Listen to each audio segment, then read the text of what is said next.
Welcome, Climate Viewers. This is Jim Lee from ClimateViewer News at ClimateViewer.com, and I am pleased to have with me Dr. Shiva Ayudarai, MIT PhD, the inventor of email, is a scientist, inventor, entrepreneur, a Fulbright scholar who holds 4 degrees from MIT, including his PhD in biological engineering. He started 7 successful high-tech companies, providing thousands of jobs in Massachusetts. His life has been about solving very tough problems by identifying the root cause, bringing together people to innovate real solutions. Now he wants to serve America beyond the left and right to deliver solutions we need and deserve.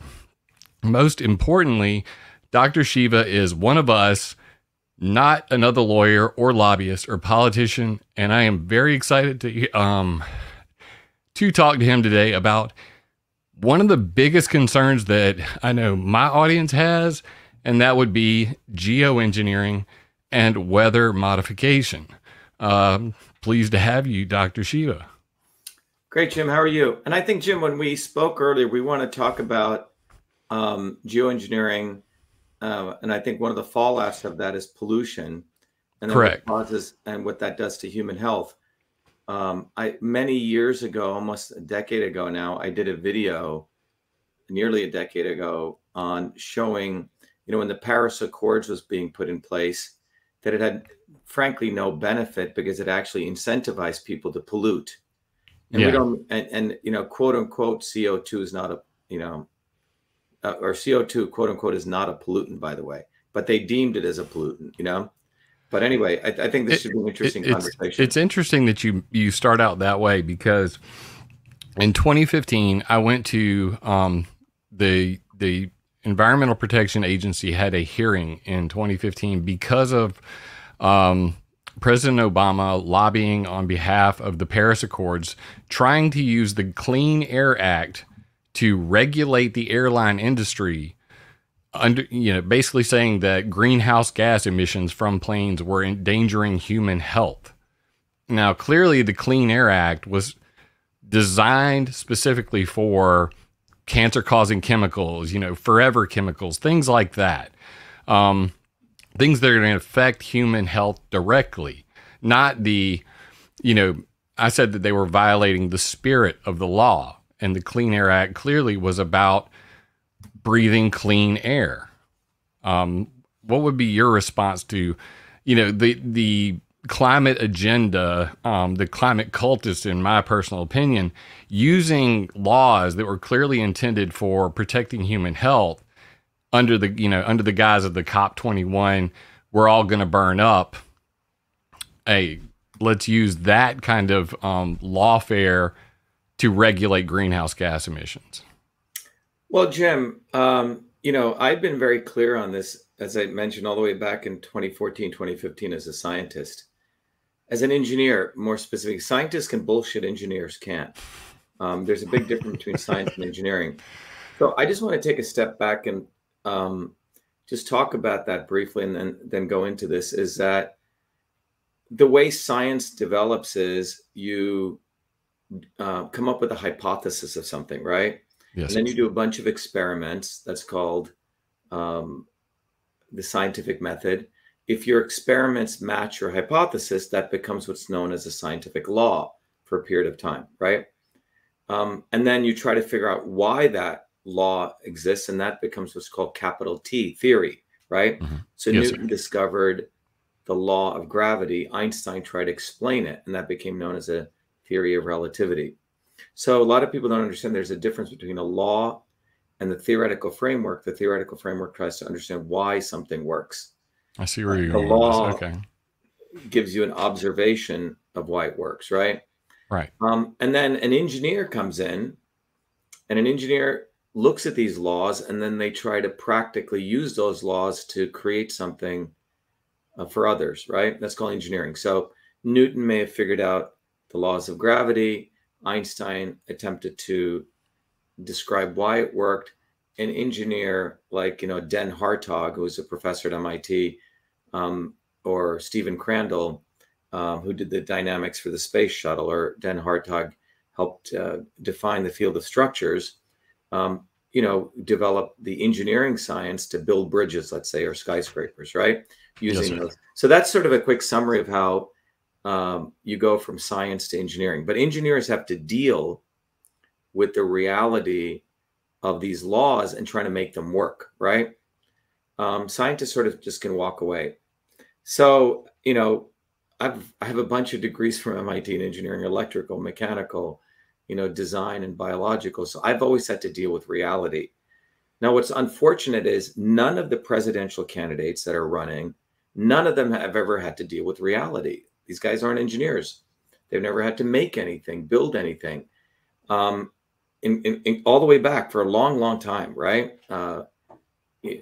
Washington was an engineer. He was a surveyor. Franklin was an engineer. Jefferson was an engineer, right? These guys had to build stuff. But Well, most of they these also weren't full-time employees of the government. exactly. They traveled to Washington. They came back home because Right. they had real jobs to do. And if you contrast it right now,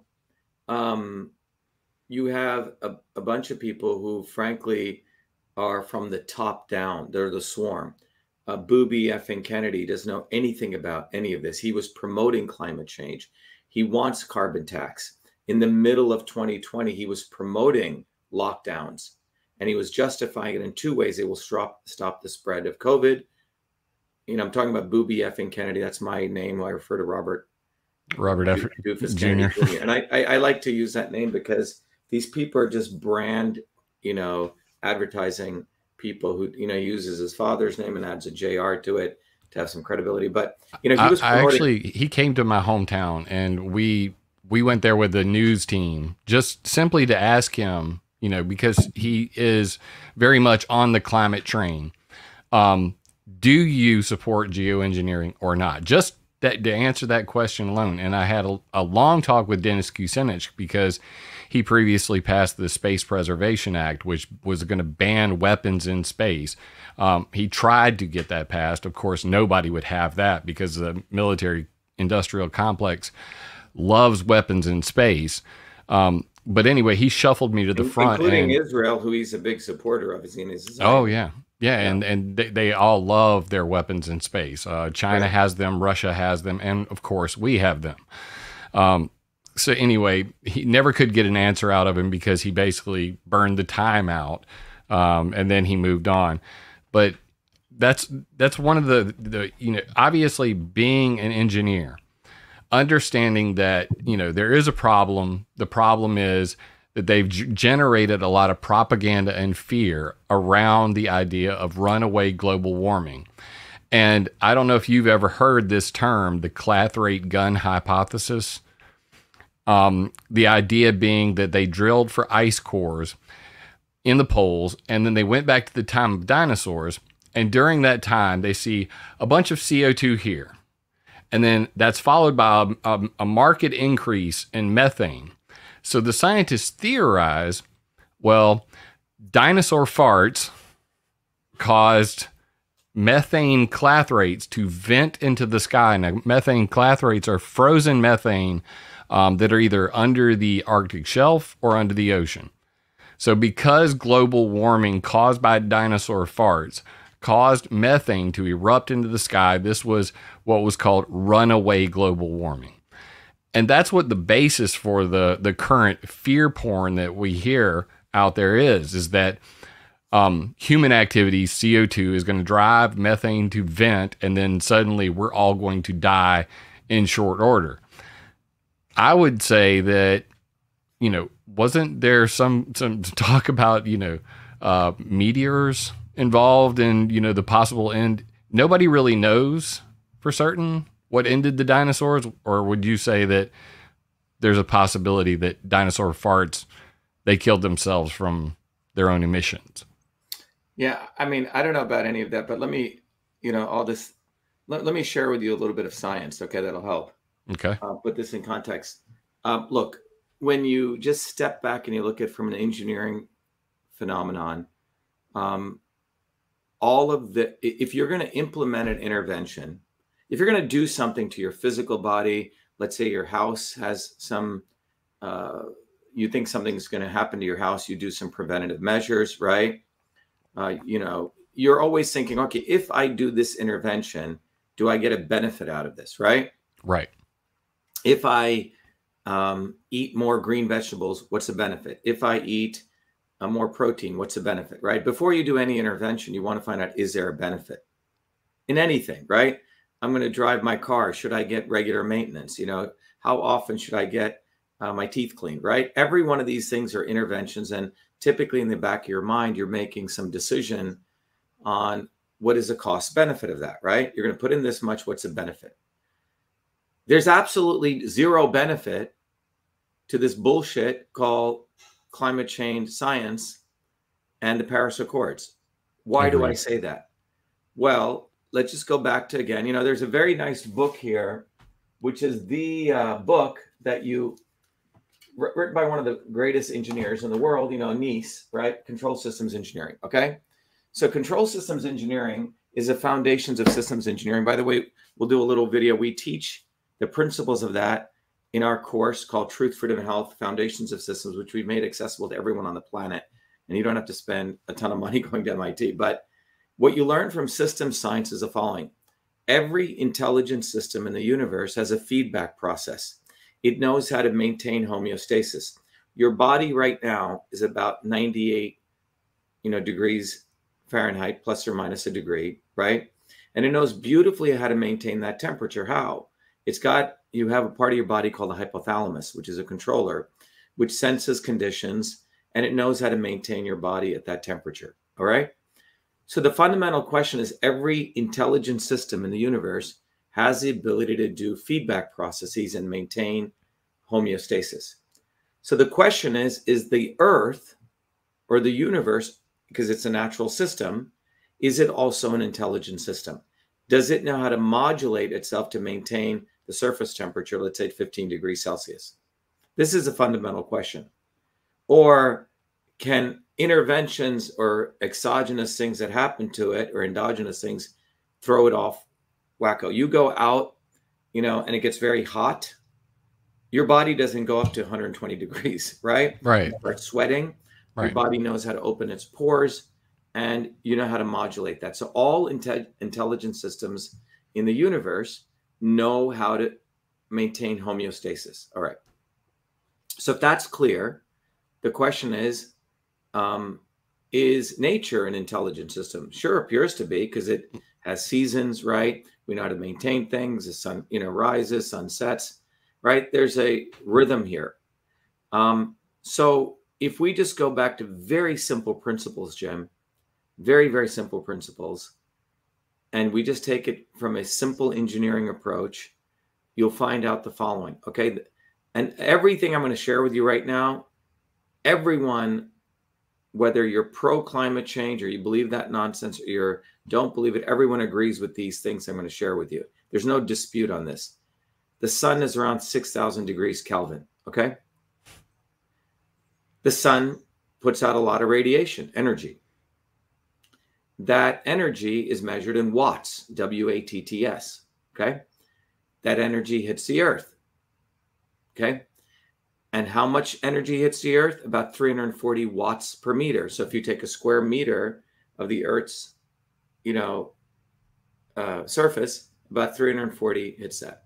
Mm-hmm. If that much energy is hitting us, Jim, what has to happen? The earth has got to dissipate. We have to lose that. That's the laws of entropy, correct? Yeah, it's the laws of, energy cannot be, created or destroyed. It's the laws of thermodynamics. Because if all of that radiation hit the earth and built up over time, then we would eventually boil. We would burn up, okay? And there's some formulation that says around 3 watts. If 3 watts, roughly 3 watts, is equivalent to about 1 degree in temperature change, centigrade, okay? So if you take 340 watts per meter and all of that is coming from the sun, and let's say we didn't dissipate any of it, divide the 340 roughly by 3, you can say about 100, the Earth's temperature would go up by 100 degrees, but it doesn't, right? We're getting hit with the sun, and it's not like we're being fried to death, right? Why is that? The reason is there's something called convection. and dissipation. So that energy comes to us from the sun, and we happen to do what's called energy balance. So how does that happen? Out of the 340 watts per meter that comes from the sun to the earth, 140 watts per meter bounces back right off the atmosphere. Okay? So how That's much albedo, correct? Huh? That's the albedo, correct? Yes, exactly. And now you have 200 watts per meter that has to comes in through the atmosphere into the Earth's surface. All right. So now if you look at the atmosphere is composed of all different types of water vapor, clouds, gases, right? And that's a fluid, actually. It's a big fluid mixture, the atmosphere itself. The oceans are composed of water, seawater. That's another fluid. Mm-hmm. So what happens is that other 200 watts per meter that comes in through a very interesting process called convection, which is the interaction of the turbulent oceans, water, with the atmosphere combined together, and the other 200 watts per meter is dissipated back out. So that's how we maintain a surface temperature of around 15 degrees centigrade. Okay? And everything I've said, no one disagrees with. Everyone on both sides agrees with. There's no disagreement. In fact, everyone agrees that when all that energy comes in, some of it could get trapped in the earth and heat up the earth under certain conditions. Okay. So there are, and that's what I'd like to go to next is that. So this is the big, the C word that nobody wants to talk about. The chemtrails, as they're commonly referred to. I like to refer to them as plane farts, because in searching Google Scholar and doing this for over 15 years, I've heard them called everything under the sun, from contrails to persistent contrails to aviation-induced cloudiness to contrail-induced cirrus. But during 9/11, in the days following 9/11, the Langley Research Center basically published a paper that said that the diurnal temperature range widened greatly because of the lack of cirrus clouds. So this was again followed up by Lee et al. 2009 as a study of the 2008 Iceland volcanoes and the grounding of all the airplanes during that time. What they came to the conclusion was that basically cirrus clouds created by jet aircraft, commercial aviation, were actually trapping heat at the ground.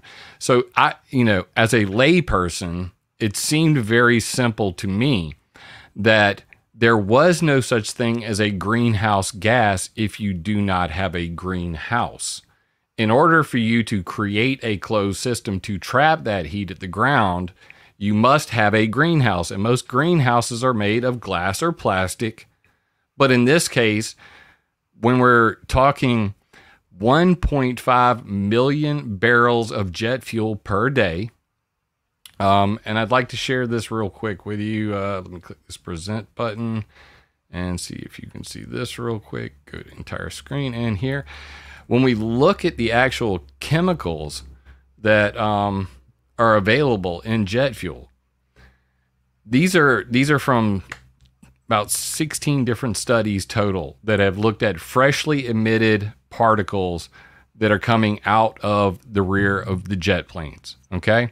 So this is all involved directly in, what is currently geoengineering the sky. According to Chuck Long, he said that aviation is creating clear sky daylight brightening that we are already geoengineering, because these chemicals in conjunction with carbon black dust, 1 million tons of carbon black dust nanoparticles per year are lofted into the stratosphere, coated in sulfur dioxide and sulfuric acid.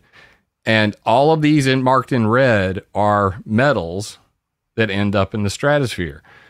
So what I would say is we have the situation where if you talk about this at all, if you mention the dirty airline industry, if you mention the proposals from the Biden administration, from the European Union to do solar radiation modification studies, they will all say at the same time, no, we're not geoengineering. Yet the university you attended, MIT, whenever they went to ban bunker fuel, which was creating ship tracks, they said we're about to stop a massive experimental program in cooling the earth because of the sulfur emissions from bunker fuel, heavy fuel oil.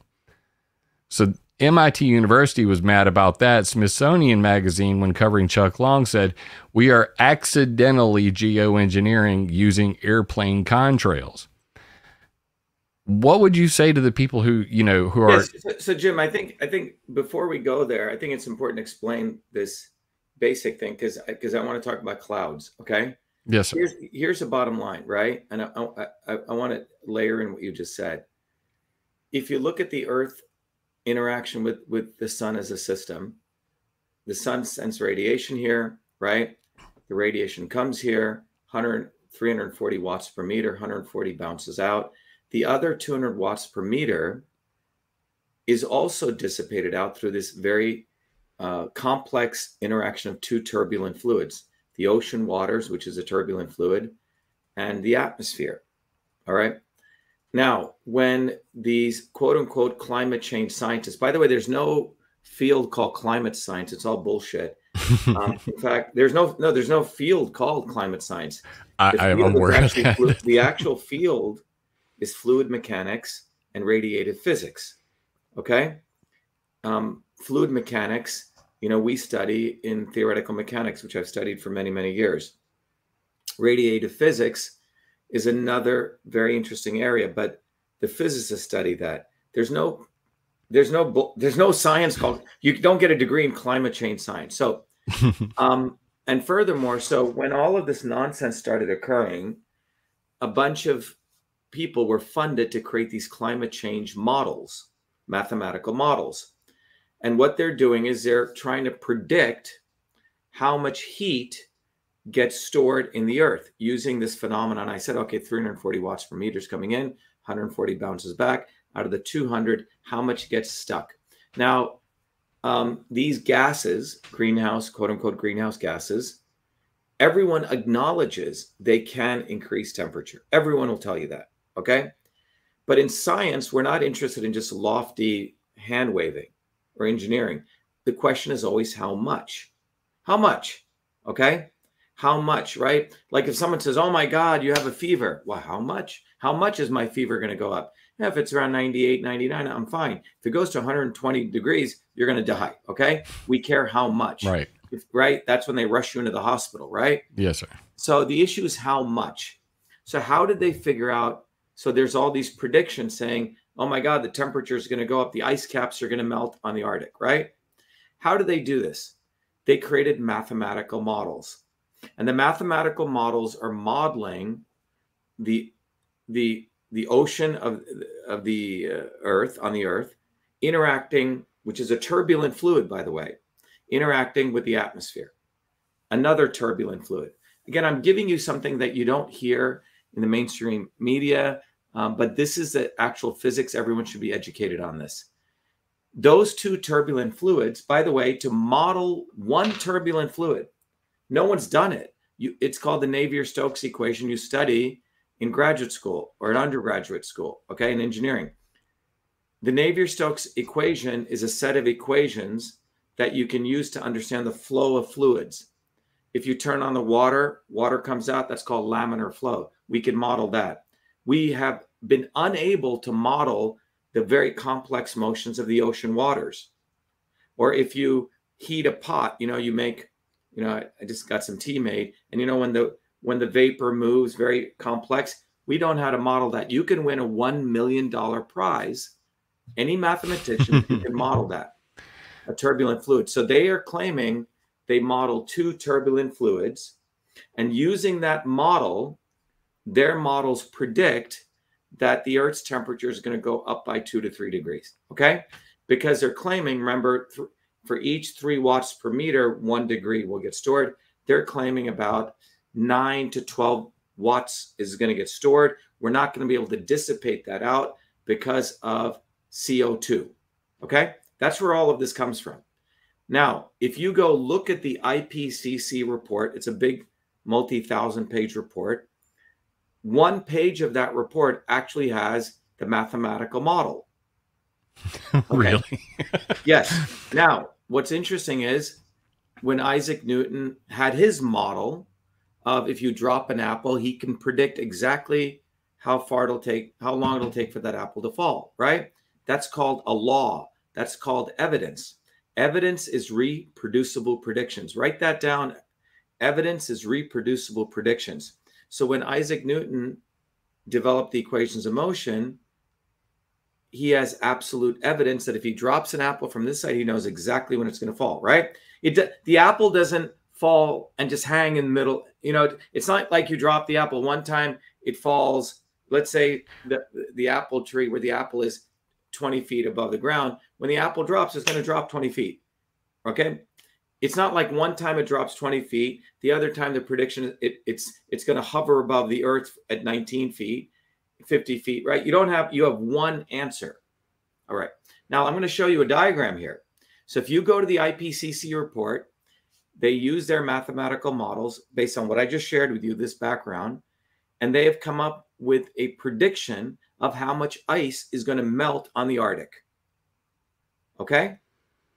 Now you would think, so if it's truly evidence, that means, and by the way, just to give you a background, there are 120 different models that they used, 120 different models.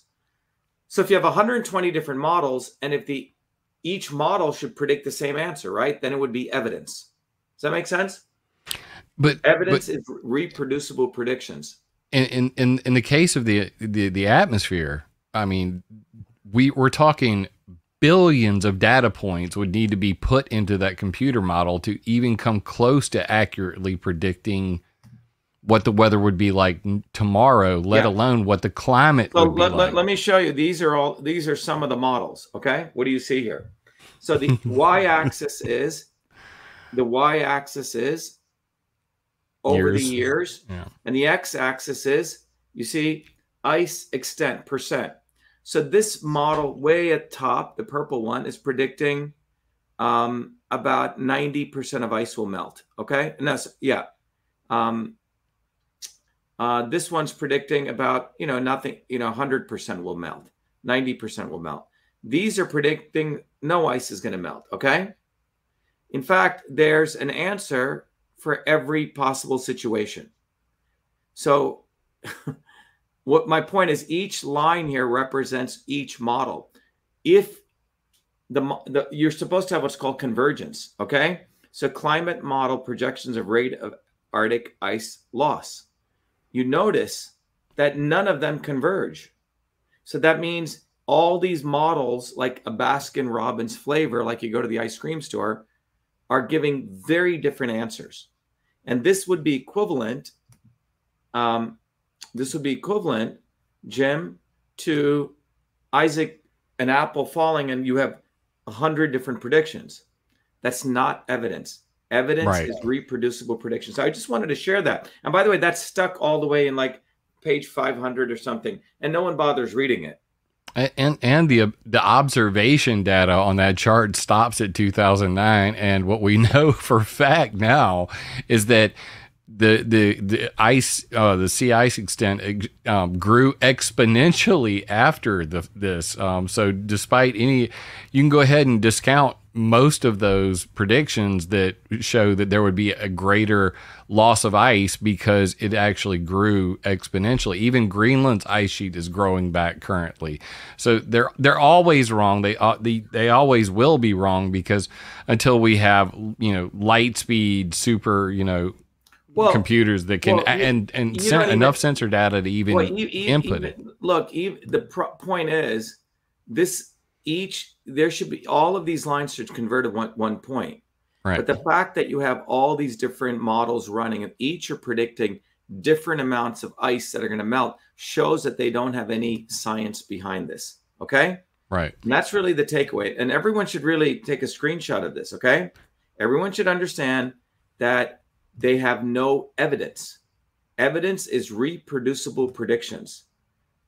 Do you see any reproducible prediction? No. What you see is just like the analogy of an apple falling from the tree, saying that when that apple falls, in some cases, it'll hover in the air at different points. So this is not evidence. And the problem is no one teaches this in basic school anymore. What is the definition of evidence?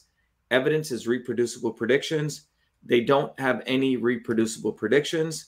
They're getting, 20, 30, 100 different answers. All right. So that's a key takeaway. So therefore, the science behind the so-called science, there is no science. Now, the biggest thing these models left out, and this to answer your question, Jim, is that they left out. So when you're doing modeling, now you can, model very cool things. I do modeling all day long. We model all sorts of complex biological function.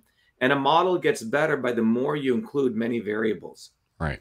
Guess what they did not include in these models? The sun? No. Solar cycles? Nope. Tell me. Clouds. Aerosol cloud interaction remains the greatest unknown in climate science. But they didn't, because a cloud, is seeded with particles, right? Right. With nucleates. But the bottom takeaway for everyone understanding this, why would you not include clouds? Now, over the last 7 years, there's been some very good research done showing that the clouds in the atmosphere act like the iris of your eye. So if I shine a bright light at you right now, if you notice, your eyes will close up. If it gets dark, your eyes get wide, right? It's called the iris effect. Mm-hmm. So these clouds, very specific kinds of clouds, the clouds are like the hypothalamus in your body, okay? If there's heat being trapped, the clouds know how to change. It's fascinating. The Earth is an intelligent system. That's right. The clouds actually form different structures, and they're able to either keep heat in or they're able to dissipate more heat out, like the iris. In fact, a billion years ago, the surface temperature of the sun was 30% less in temperature. 30% less would mean it wasn't 6,000 degrees Kelvin, as I shared earlier. It was around 4,000 degrees. Now, if the sun is putting out less radiation, what would you think, the Earth would be? It would be an ice, right? Because there's less. But guess what? We have evidence knowing that there was flowing waters on the Earth. It wasn't an ice pit because the clouds knew how to modulate, even though the sun's radiation was down by 30%. It would just trap more heat in. So clouds nature, the Earth is an intelligent system. The clouds are intelligence. They know how to form. So clouds have been left out of the entire equation. Now, I believe, and the reason I had to give this background, Jim, is that I believe they know this. They do. So I believe that in fact, I do know that they know this because we've had multiple discussions. I've been talking to Ken Caldera, David Keith. These are the two of the top geoengineers on the planet. And one of the very first things I posed to Ken Caldera was, if you have not been able to prove the scientific efficacy of cloud seeding since 1946, how do you intend to prove the efficacy of geoengineering in the next 60 years? Because if you cannot prove on a small scale that introducing particles of silver iodide in a very small area will produce X, then why should we believe that you can modulate the entire climate by blocking sunlight and that your computer models will be accurate? So they have this thing called the Geoengineering Model Intercomparison Project, which is very similar to that scatter plot that you just showed. They're all over the place. In fact, it's so bad that if they run the same model and they take it to a different computer, it comes up with completely different results. They even talked about coming up with a deaths per watts per square meter, chart because it's that bad. So what I was just wanting to get to you about the clouds is this is one of the extreme examples of what, you know, they're currently talking about. So I interviewed Dr. Rangasai Halthori. He's from the Aviation Climate Change Research Initiative. And if you could bring that infographic up. Jim, just wait 1 second before we Okay, go sure. there. I just want to make sure people are, because I know you have a lot of information, sure, but it's the reason we're in this situation is a lot of people don't understand the fundamentals. All right. Right. We have to understand that the fundamental is that the Earth puts out a certain amount of radiation. The Earth, or the sun does, and the Earth system is a very intelligent system. It knows how to take all that heat and dissipate it out. This is very important to understand this very basic principles. The models that they have created to describe that dissipation effect did not include clouds. Okay. And that is 100% on point. Right. But very few people discuss this. It's not known that all the models, the climate change models, did not include clouds.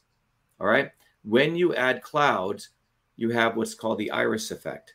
And the Earth very intelligently maintains temperature. So getting back to that fundamental point on climate change, the issue is how much. Okay. Now, in the late 1800s, we had, since then, when we had a mini ice age, we've been melting. Okay. So there's going to be a little bit of increase, right? 1 to 2 degrees, which has been predicted because we were at the end of about 100 years ago, a mini ice age. All right. So this is just minor fluctuations, but the bottom line is all the models did not include clouds. So therefore, if you know clouds are very powerful, they're intelligent at maintaining a wonderful surface temperature, homeostasis, like your hypothalamus does to your body, and you want to promote a narrative that the Earth is heating up, you would do stuff to fuck up the clouds. That's a fact. That is a fact. So that's why I wanted to go down this very methodically, right? Yes. Number one. No, I appreciate that's why I wanted to talk to a brilliant engineer like you. Really educate people. Number one, the Earth is an intelligent system. Heat comes from the sun. The Earth knows how to get rid of all of it and maintain this beautiful temperature like your body does. The models that they did to predict this process did not include clouds. And just to again restate, the models that they had cannot answer anything because they're predicting all different amounts of ice will melt on the Arctic from 0% to 100%, which means their models are invalid because they're not evidence. Evidence is this very basic stuff. I want to repeat this. Everyone gets this. So they did not include clouds. So they know that the clouds know how to modulate temperature. So now, winding back from that, Jim, if we want to associate a conspiracy here, the logical conclusion would be, why are you fucking around with the clouds? Because if you're doing that's an excellent point. That means it would be someone coming in and playing with your hypothalamus in your brain. Okay. Because if you did that, your body would know how to maintain your temperature. Sometimes your temperature would go up, sometimes it would come down. Maybe you purposely want to screw around someone's hypothalamus. Okay. So if you know that clouds were not included and your deck of cards is going to fall apart, you actually use clouds, you manipulate clouds, because now the clouds cannot function how they're supposed to do. Okay. In engineering, they're called the controller. So if the clouds are the controller, that's right, which can sense the temperature and adjust, then you go screw around with the brains of the Earth's climate system, which is the clouds. Are you familiar with Jasper Kirkby? He did what's called the Cloud Project, Cosmics Leaving Outdoor Droplets. And in that study, he had a cloud chamber. And in it, he introduced simply water vapor, a cloud seed from a coniferous plant, and GCR, galactic cosmic rays. That was all that was necessary to create a cloud. Now, this flew in the face of all climate science models up to this point, which assumed that pre-industrial times were less cloudy because there was an assumption that sulfuric acid played a role in increase in cloudiness. So what he actually came to the conclusion was that not only do rainforests and trees produce their own clouds, they produce their own rain, they self-regulate. This actually threw off every single climate model that had been produced to date because they assumed that sulfuric acid played a key role. So it just accentuates what you're saying here. They don't understand cloud formation at all. The key point here is, Jim, what you use the word self-regulation. Intelligent systems know how to self-regulate. So that's right. Everyone listening needs to understand clouds are the way, they're the intelligence of the Earth's climate system. They know how to modulate if the Earth's surface temperature gets too hot. They know how to modulate the cloud structures to dissipate the heat. Alternatively, if the sun gets too cold, right, the clouds know how to retain heat, okay? So this is very important to understand. It's like, you know, no matter what goes on, the clouds know how to manipulate it, you know, to support us. So now, Jim, everything you want to share here, if you now go in to look at I think you want me to share this, right? Yes. So there's two ways. So if you screw up the clouds, which you may be doing from flights, right? The amount of particles. I think, Jim, some people may not know how clouds form. The example you gave, you had gamma rays, you had conifers, which is a nucleus. You need clouds need something to nucleate onto. They need a seed. Okay. So, clouds need a seed. Okay, people need to understand that. No different. And from that seed, which is typically some particle, right? And then and just for clarification, dust, mold, bacteria, there are many different aerosols, but that can form a cloud seed.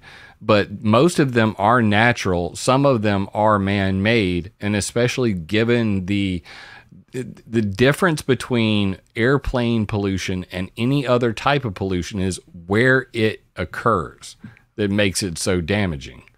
So whether it's intentional government secret program or it's just pollution, the fact that it occurs at 49,000 feet is the problem, because that's where you're introducing cloud seeds. There's only a certain amount of available water vapor for it to condense on. So the whole chemtrail versus contrail argument is a semantic one, because to anyone who says they are simply contrails, you just have to ask them the question, condensing on what? And that's the part that's left out of the conversation.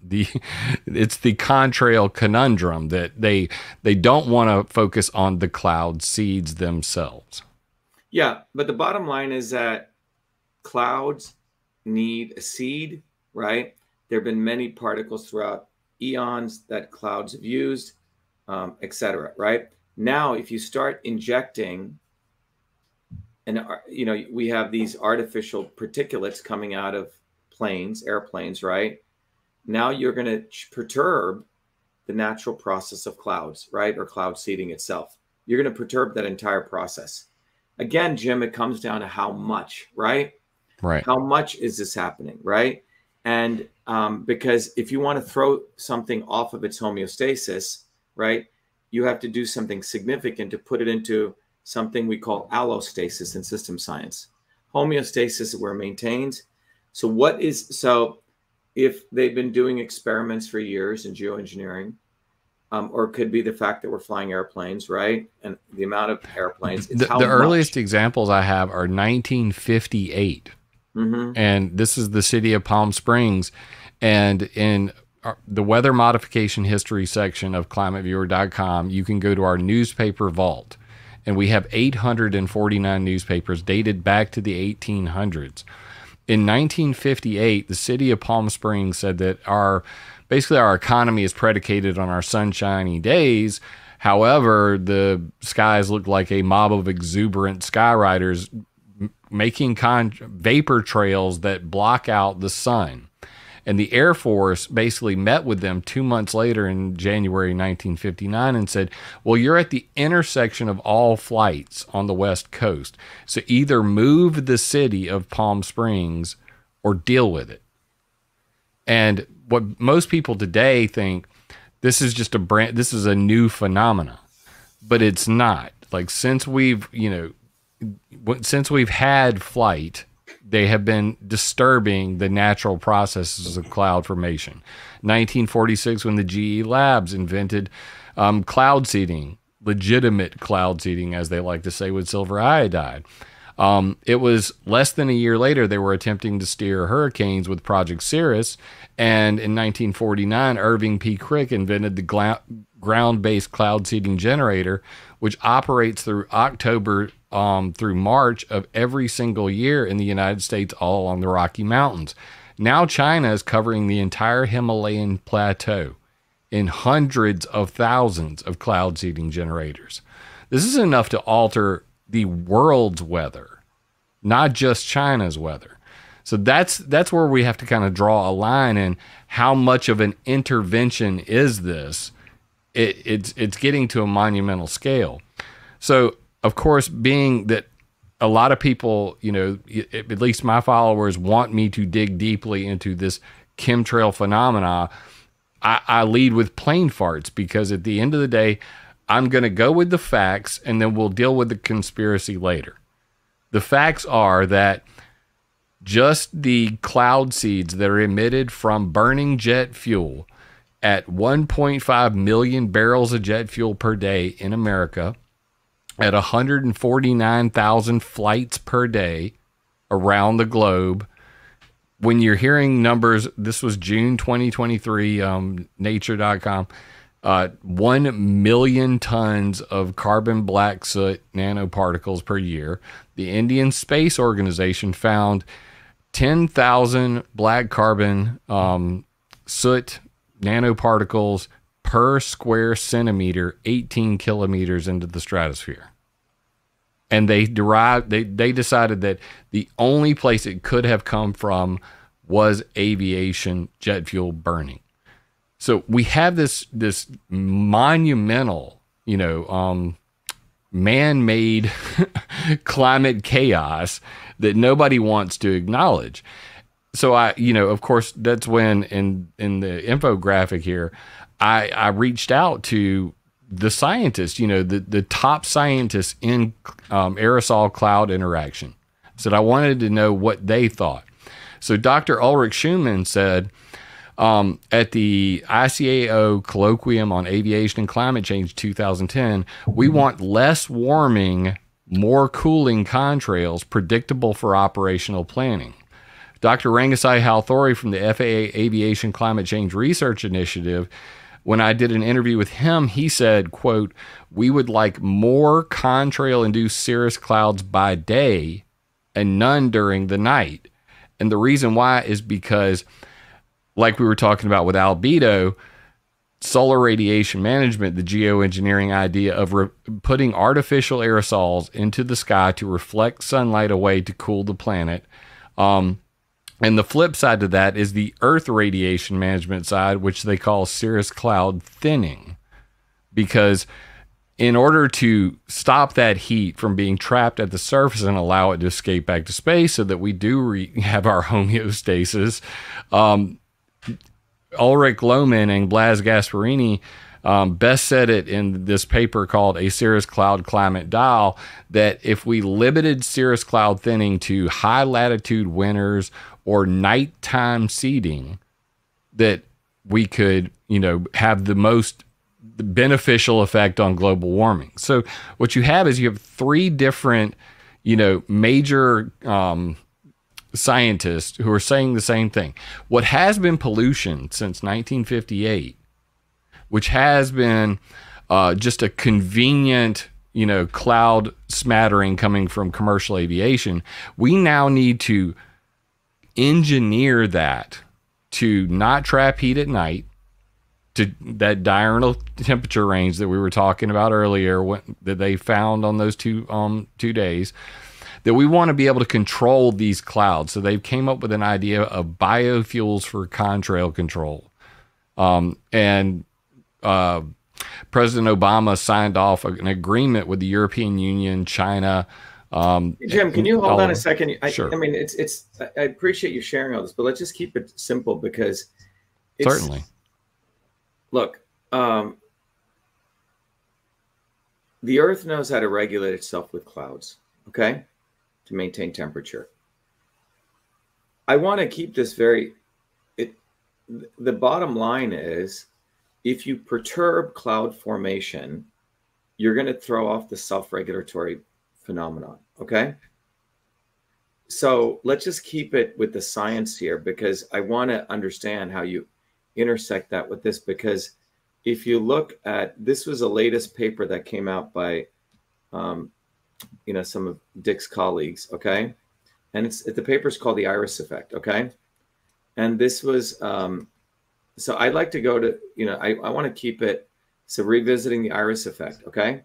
The Iris Effect is the ability for the clouds to modulate themselves by, and so this is a wonderful paper which goes through, but the end of the point is this diagram, okay?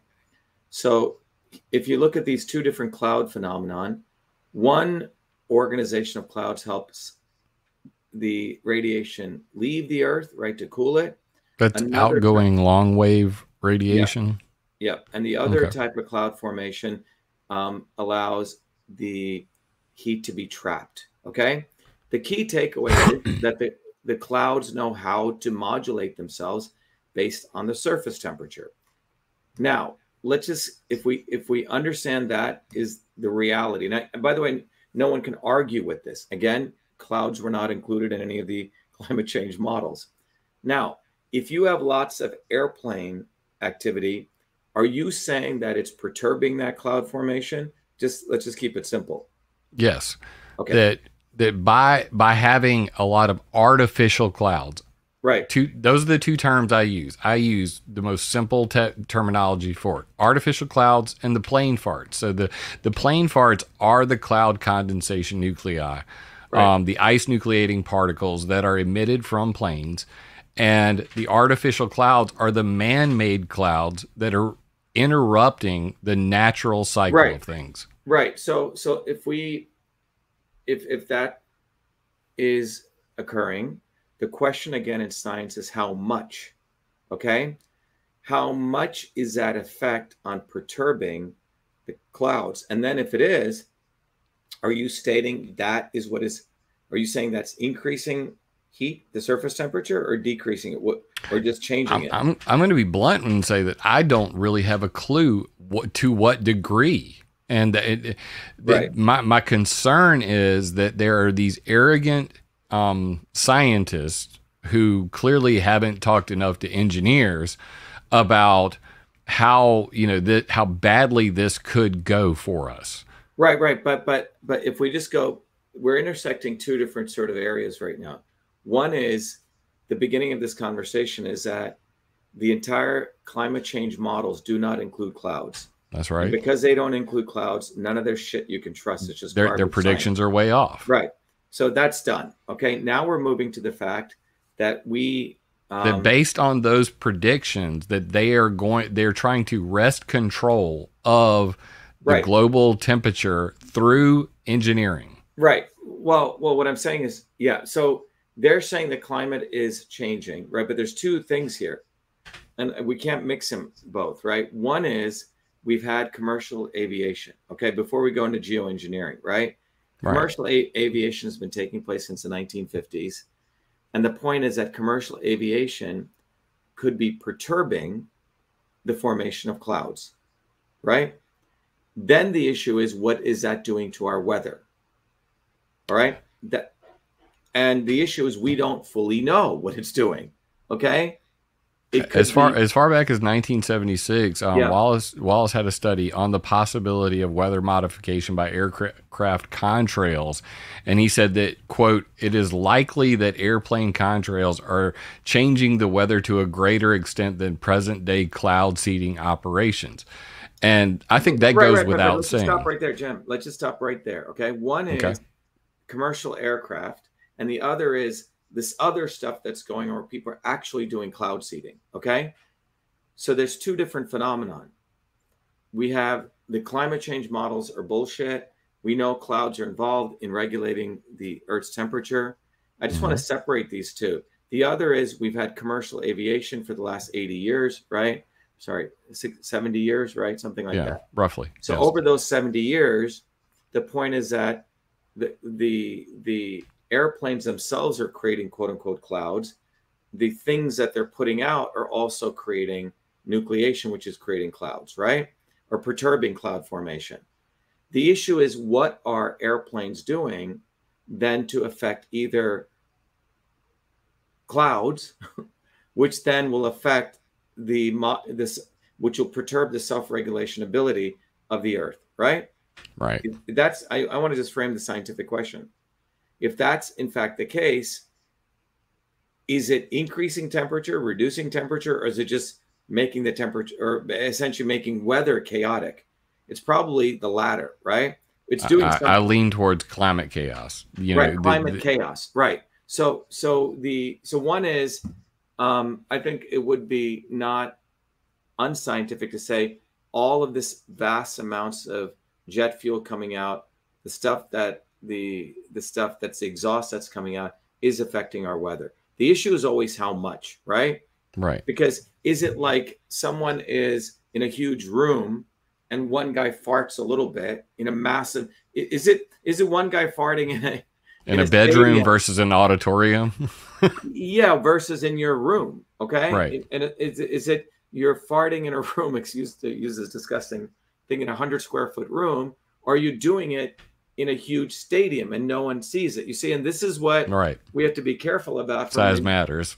Yeah, size does matter. It does matter. So I don't know if anyone's done that analysis. That's the problem, is that when I spoke to the gentleman I went to the 2018 American Meteorological Society's annual meeting. What did they say?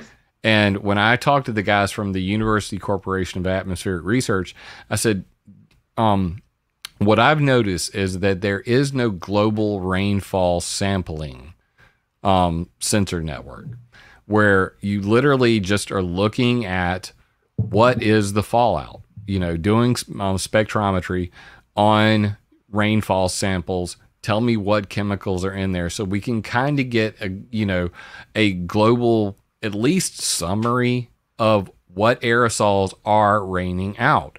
Now, the fact that glaring omission of scientific data that's necessary, the alternative would be to literally have like flying GCMS, up there, doing real-time sampling, telling us at each level of the altitude from the ground to the tropopause into the stratosphere, at each level, what is the density of, each element. We don't have that information. I guess my question is, has anyone modeled any of this? Modeling wise, I've been able to find just geoengineering models. You have the climate change models, but even in there, the aerosol cloud interaction sections of any of the IPCC reports are almost void.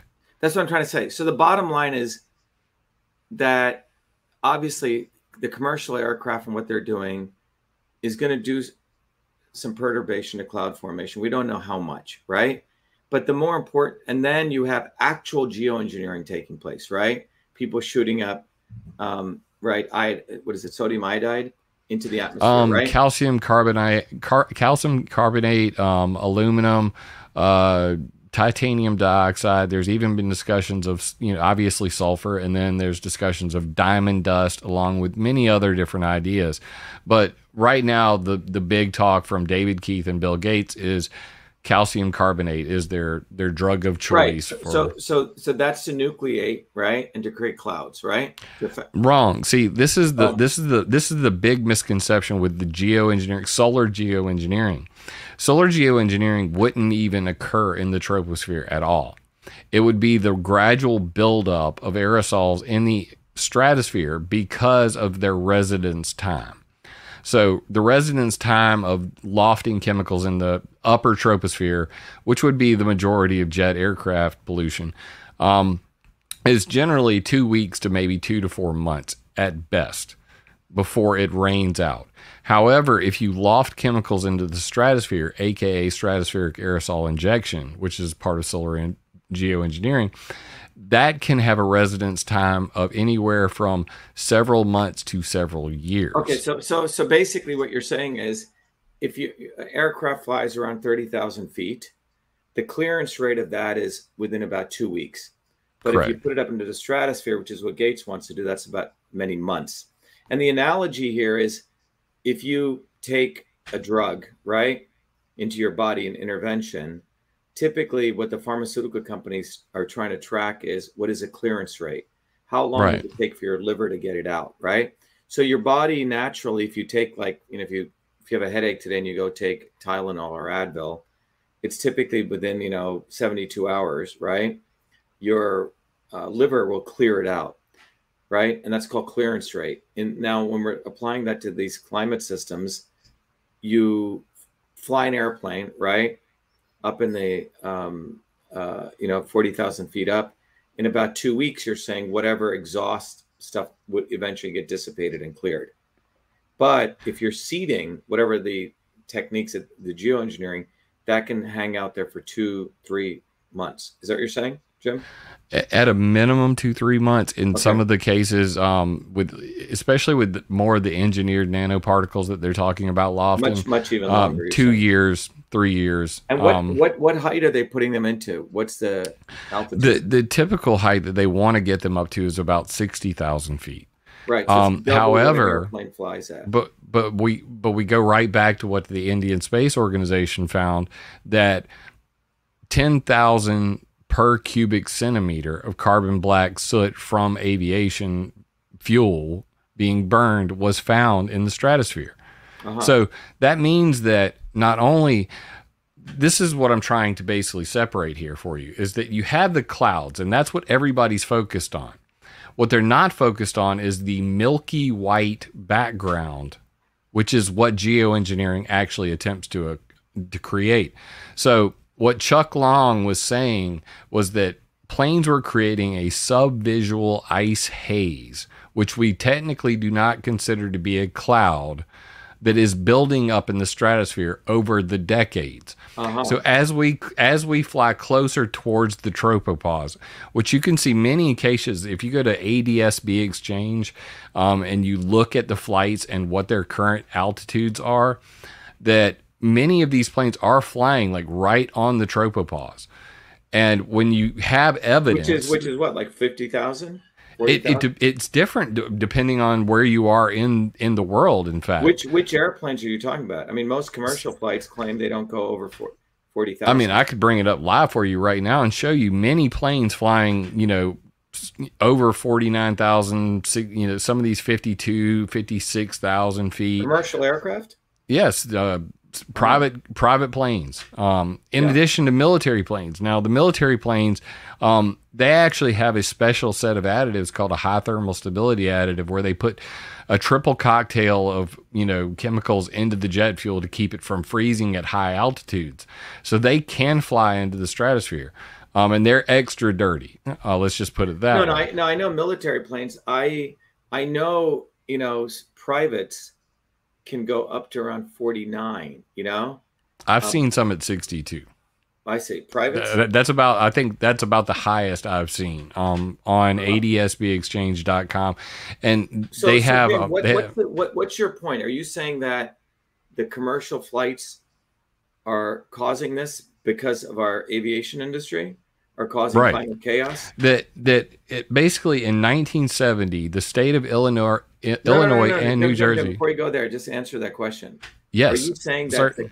let's just This- keep it the commercial? This is the $1 million question. Is it intentional, or is it just, they don't give a fuck? Okay, That's really the your- question. Okay, so your thesis is that, put aside this sort of forced geoengineering, that commercial aviation itself is the geoengineering. Is that what you're Right. That is my all right. basic thesis, that whether So whether that you gives me something throw conspiracy out so you're based saying- simply on observational data we know. So commercial aviation is affecting the climate.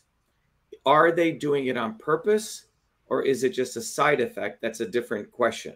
But your point is that the commercial aviation is perturbing the climate. Is that And that's why yeah, I brought up that infographic, because when you yeah. see what Ulrich Schumann is saying, less warming, more cooling contrails predictable for operational planning. When you see what the FAA's head of climate change says, Dr. Hal Thorey says, more cooling contrails by day, none during the night. We've left this paradigm of it's just pollution. And when Joe Biden's White House puts out a solar radiation modification, research agenda for the next 5 years, the European Commission puts out the same agenda, and in it they include three main topics: stratospheric aerosol injection, marine cloud brightening, and cirrus cloud thinning. You can't include that third one if you're not acknowledging the fact that someone clearly is trying to control the clouds and the pollution coming from planes. But Jim, again, for a desired outcome. Yeah, but bringing it back to this core, your thesis here is that commercial aviation is the geoengineering phenomenon that's being done with purpose. One is for flying people around, but it is to put these particles up into the stratosphere, which sustain themselves for a long time and accumulate. That is being done to do this geoengineering. Is that what you're saying? That's where the evidence goes. So yes. Yes. Okay. So let's just yeah, because I'd like to keep things in this form where we can understand the core of what you're saying. So you're saying commercial aviation, again, I want to repeat this again. Pollution. Yes. Commercial aviation and the resulting pollution from commercial aviation is the geoengineering that's taking place. However, you're not sure if that's going to cause climate perturbations to the climate, which is increasing or lowering temperature, but you're asserting it's going to do climate chaos. It's going to just fuck up the climate and all that we don't fully understand. It's back to what you were talking about with the homeostasis and the self-regulating system. Yeah. Another one that I had heard was called the CLAW process, the idea that ocean phytoplankton release dimethyl sulfide. Basically, phytoplankton fart when the planet gets too hot. They create clouds.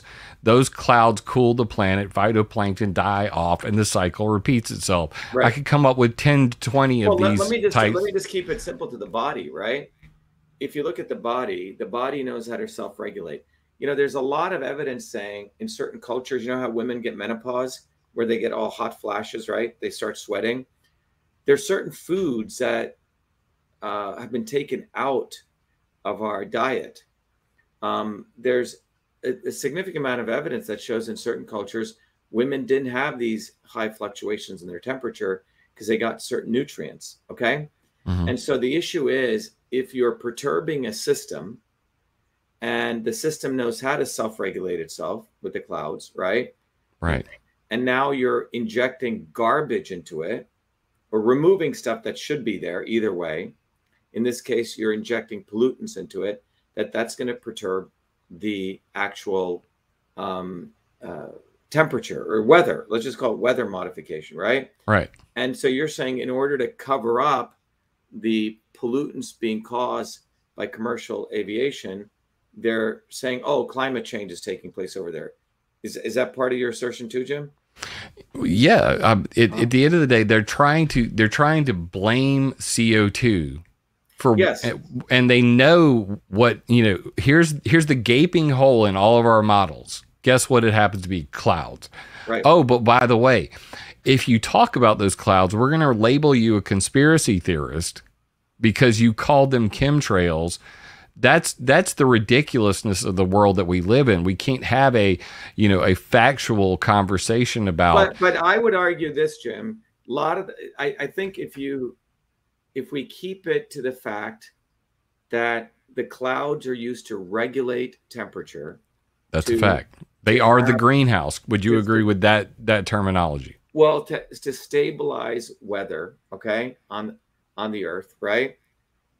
Clouds know how to do it. They can handle all. They're pretty robust, right? Clouds come in form, and that's what this. This is Dick Lindzen, by the way, who published this, was the youngest guy accepted to the National Academy of Engineering. He was a professor. When I did the video exposing the entire Paris Accords, a few months later, Dick did a letter to Trump saying, don't get out of the Paris Accords. That video that I did, I think, got like 50 million views. But Dick's letter basically said, get out of the Paris Accords. And the other phenomenon was 140 professors at MIT attacked him. Now, Dick was the youngest person accepted to the National Academy of Engineering, and he was the head of the meteorology group at MIT. But the point is that clouds know how to regulate the weather, okay, or temperature, a bunch of things. They're self-regulating. Now you're saying that with commercial aviation, we've put so many pollutants up in the stratosphere, they're perturbing this self-regulating ability of our Earth system. I would take it a step further, yeah, and say that it is in the nature of man to try to control everything, and especially any type of but Jim, resources. are you saying that they're doing commercial aviation as a front to cover this? I would say that I just want to be clear on this, because it's kind of a complicated topic, because at the same time, I cannot say for certain that they know what their desired outcome is, because I've seen peer-reviewed journal publishings that say Greenland ice sheet melts more when it's cloudy. So they're, on the one hand, they're saying these clouds are definitely creating more heat. That's it's trapping heat at the ground. And then on the other side, I've seen numerous documents saying, well, it's actually creating a cooling effect. And if we just, now they have what's called climate optimized routing of flights. But Jim, let's just stay on topic here on this one issue before we jump around. Clouds self-regulate the temperature. Okay. Correct. Now we've had commercial aviation, which are putting pollutants up into the stratosphere, you're asserting, and they don't clear out within weeks, right? Right. I just want to keep this very rational and logical. So, and they are putting out other particulates that are affecting weather. Again, all true. Altering weather, right? But we've been doing commercial aviation. Are you saying that when they fly an airplane, they're putting out other stuff to alter it purposefully, or this is just a side effect? Let's just focus on that.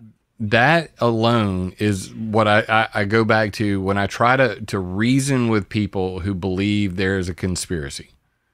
When I try to reason with them, I say, you have to be able to prove intent to be able to say, this is a nefarious plan. This is a government. But what I'm saying is, Jim, we've been doing, we take an airplane from point A to point B, okay? People fly around. We're in the modern age. Are you saying that they're doing, I'm not sure what you're saying. Are you saying commercial flights are taking place to cause climate change?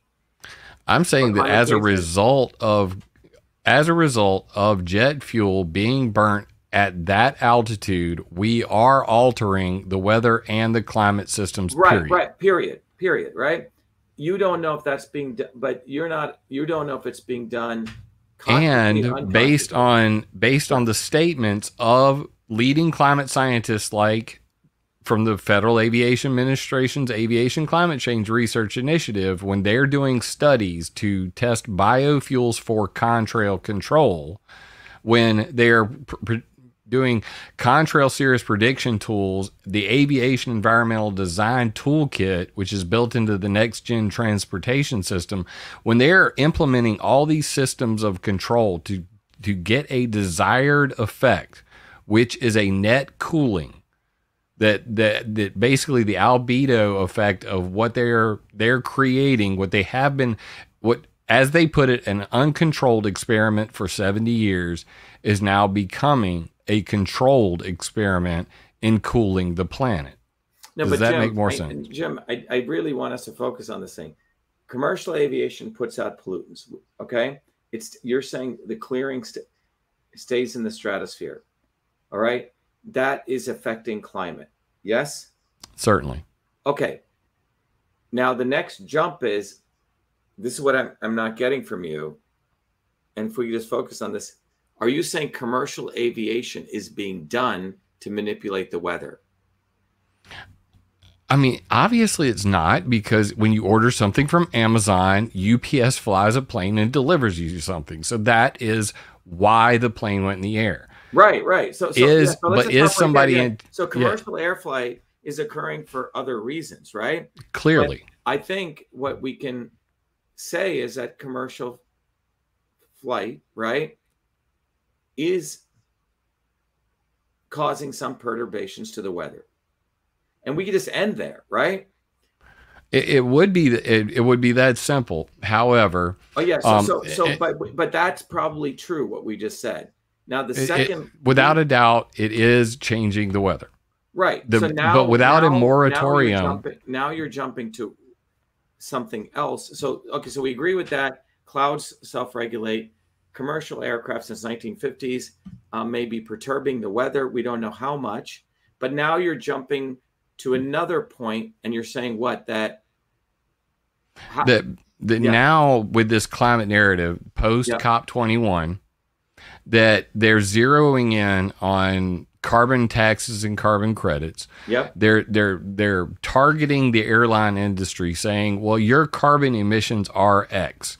And in order for you to get, to a balanced state, you need to come up with some offset plan, which is the cirrus cloud thinning, which is all of these different ideas.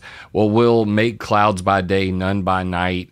That way we actually have a net cooling and we won't get taxed out of the sky. Now, you can read this in many of the industry, journals that they have. In the peer-reviewed science journals, where they talk about cirrus clouds coming from planes and how they can control them with biofuels or cirrus cloud thinning. So, what was just a pollution that happened as a part of daily commerce is now become an active experimental playground for the climate engineers. Does that make sense? Okay, and to what purpose? To what? Cool the earth? To, instead of creating clouds that are trapping heat at the surface as they believe they are now, right? To create cooling clouds during the day, which can then be removed by nighttime, right? If that's even possible. Right. Okay, so what you're saying is, okay, so we all agree, I know I'm repeating this, clouds self-regulate the temperature. Phase, then there was this phase that we started doing commercial flights. Commercial flights started perturbing it. And now they're saying, okay, let's start using these commercial flights when they're doing, maybe injecting, they're going to put out some other output to create different kinds of clouds, which can cool the earth during the day. That's what you're saying. Like they're actually, you can literally rate it. When you order Amazon, that Amazon flight is also putting out some additives, right, as it flies to effect. Is that what you're saying? That's a possibility. So one of the big ones is Amazon uses its EC2, its cloud AWS cloud computing services for geoengineering modeling and comparison projects. Google artificial intelligence working with United Airlines to route flights around contrail producing regions of the sky. In this climate optimized routing of flights. This just happened last month. It's been going on for the last year. So when you have these major corporations all coming together with artificial intelligence, predictive programming to route flights to places where they will create cirrus clouds at one time, which will create a cooling effect, but not if they're going to trap outgoing long wave radiation. Yeah. But Jim, let's just trying to look. I just want to. We acknowledge that commercial airline. When I order something, I'm not doing that to cloud seed, right?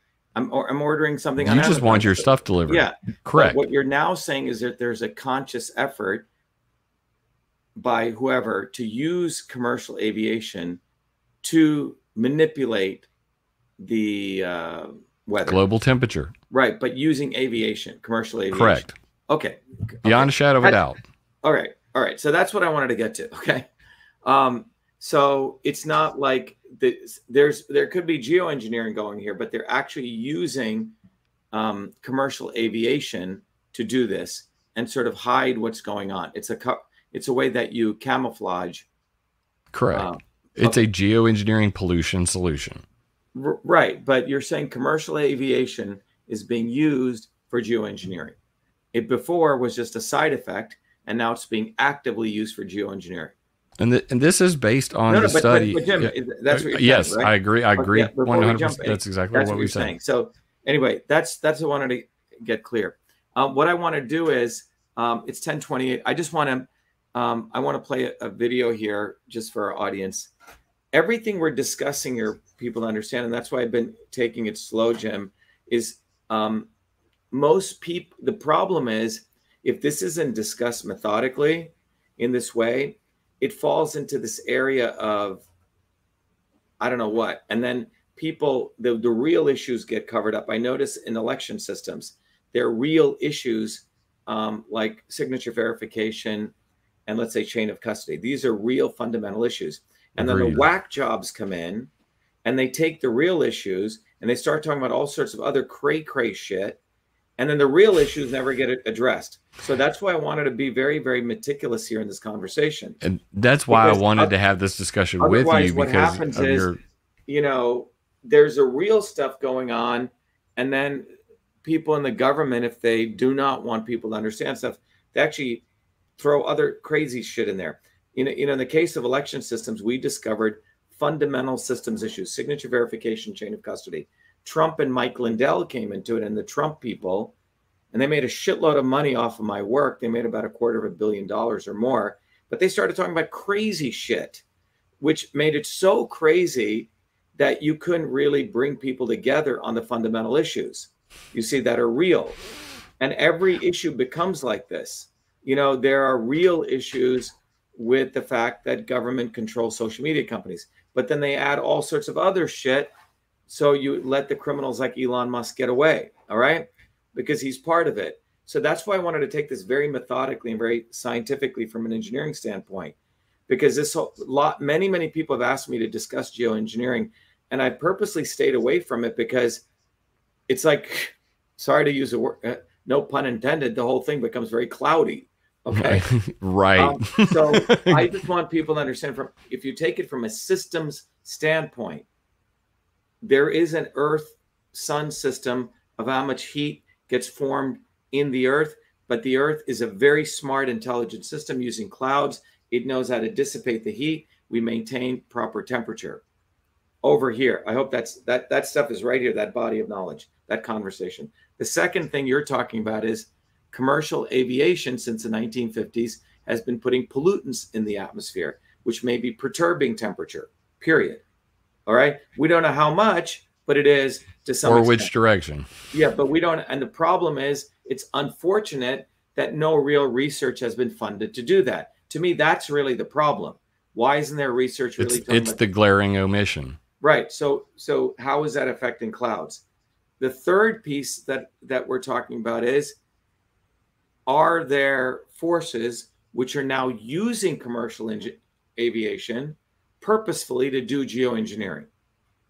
And we'll come back and talk about that. But I just want to let everyone know, everything that, Jim, you know I do, I like to take a systems approach. We want to train people to take a systems approach. So you start looking at the real things, because there's so much bullshit nowadays. Every Tom, Dick, and Harry, you know, we've seen at the GOP debates, right? Mm-hmm. The same guy 5 months ago, this brown guy that they found out, I call him the big farmer brown noser, Vivek the Snake. 6 months ago, saying, oh, yeah, climate change is real. We got to stop it, right? But at the debates, he's saying, oh, yeah, it's a hoax. But they don't describe what the hoax really is. So they're just saying stuff just to get votes on either side. And pandering on either side. So we want to get to the truth. And that's why people really need to understand how systems work. And when you understand how systems work, you can use it for understanding how your physical body works, right? How to make it healthier. You can understand what we just went through, how the climate system works, how the immune system works, how political systems work. And that's what I'm dedicated to doing, Jim, is educating people on a systems approach to everything. And when we take a systems approach, you start seeing who the real enemies are and what we need to do. So I just want to play a quick video for people, and then we'll come back, because I really want everyone listening here, hopefully this video will inspire you why we need to take a systems approach. and why, it took me, I used to teach the course at MIT on this, Jim, to, people used to pay tons of money for this, but I want to make systems thinking, system science accessible to all people. Because if they do that, then we can start having intelligent conversations and winning people on all different sides over, versus right now there's something real going on, but then people say wackadoodle shit, and then the stuff gets put into the fringes. You know what I'm saying? Versus being, so let me just play this video and we'll be right back. We have allowed our country to be taken over from within, and the end goal is you will have a homogenized world where we will become slaves, because there is a condition among the elites that really thinks they're better than you, deep down inside them, that you don't deserve the freedoms you have. They don't. This reality is what people need to wake up to, and we need to all unite working people. There's only one movement that can do that, and that is the movement that we started creating here in Massachusetts, the movement for truth, freedom, and health. Look, I've been a student of politics since I was a 4-year-old kid, studying revolutionary movements, left wing, right wing. There's a physics, there's a nuclear science to destroying the establishment. To build a bridge, you need to understand Newton's equation. You need to understand the laws of gravity. You need to understand Poisson's ratio. There is a way to build a revolution. And that's why I put this together. My goal is to train an army of truth, freedom, and health leaders. We don't need followers like social media. We need leaders, but they need training, because the educational system does not teach them history, nothing. So in 3 hours, that's what I've started doing. That's the solution. We got to train people. First, with understanding what a system is, the dynamics of all systems that affect nature. The second is understanding the interconnection between truth, freedom, and health. Freedom is the ability to move freely, communicate freely, talk freely. Without freedom, you cannot convert ideas, hypothesis into truth, which is science. And without freedom, you can't really get to truth. And without truth, you make up fake problems and fake solutions, which means you destroy our health. And without health, which is the infrastructure of us and our body, you can't fight for freedom. Truth, freedom, health. Third concept is it has to be bottoms up. Working people, people who work uniting. And what the right wing has done is whenever you say working people unite, that must be communist. Meanwhile, they've let the Democrats run unions, which suppress workers, completely corrupt. But when you look at the arc of American history, it's been when working people came up. We need to go local. Every solution I'm coming up with as a part of this movement, we're giving the science, which is the truth, and then we tell people what they can do on the ground. Like with election fraud, you don't need to wait for some lawyer. Our goal is to train people to go local, to go local, to go local, fight locally. Forget lawyers, forget politicians, forget celebrities. You got to learn politics, and there is a science to it. They lock us down, we should be ready to shut them down. And the fourth part of this principle is the not so obvious establishment. So when you look at a system, there's always something that disturbs you from getting to your goal. Well, the biggest disturbance is the not so obvious establishment, which are those people who claim they're for you, on the left and the right. The Al Sharptons who tell black people I'm for you. The Tucker Carlsons. Do you think any true anti-establishment person will ever be on Fox or CNN? I don't think so. They both mislead working people back into the establishment. Without this solid understanding of political physics and theory, you're screwed. You're going to follow on the left wing Bernie Sanders. Oh, he said something. Or Robert Kennedy. Scumbags. Or you're going to follow some right-wing talk show host. They're not going to lead us to liberation. It's us. We're building a bottoms-up movement, and that political physics, it's a nuclear science of change. Bottoms up. We have to organize to understand that there is people who talk a good game, and then look at what they actually do, left and right. I'm sorry, Sean Hannity may say some good things, but I don't see the urgency in his voice to get something done, and it can only come when you weaponize yourself with the right knowledge. You need to be able to identify a rat. You know, Christ didn't go after the Romans, right? It was the Pharisees and the Sadducees who screwed him up. His own quote-unquote people. And that's where we're at. So these four concepts I've built into a curriculum where people can go to truthfreedomhealth.com, and it's an educational program. We need to train people in political theory. You need to have physics, and I've created that curriculum. People need to get educated. We need to get educated fast. And within a half an hour, I can teach people. 2 years of MIT control systems, I teach people those concepts. Then I apply it, anyone can understand it. And then you say, oh, I got to build a bottoms-up movement.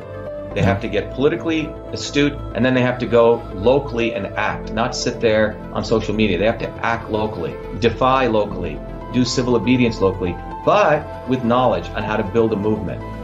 The Senate campaign's expanded to the Movement for Truth, Freedom, and Health, and they can find it on truthfreedomhealth.com, so people can sign in. They can get access to a bunch of videos. If they want to take a course and become a Truth, Freedom, Health leader, I offer a full scholarship there. But we want people to make a commitment that they'll study, that they'll get certified, that they'll go do activities on the ground. So go to truthfreedomhealth.com.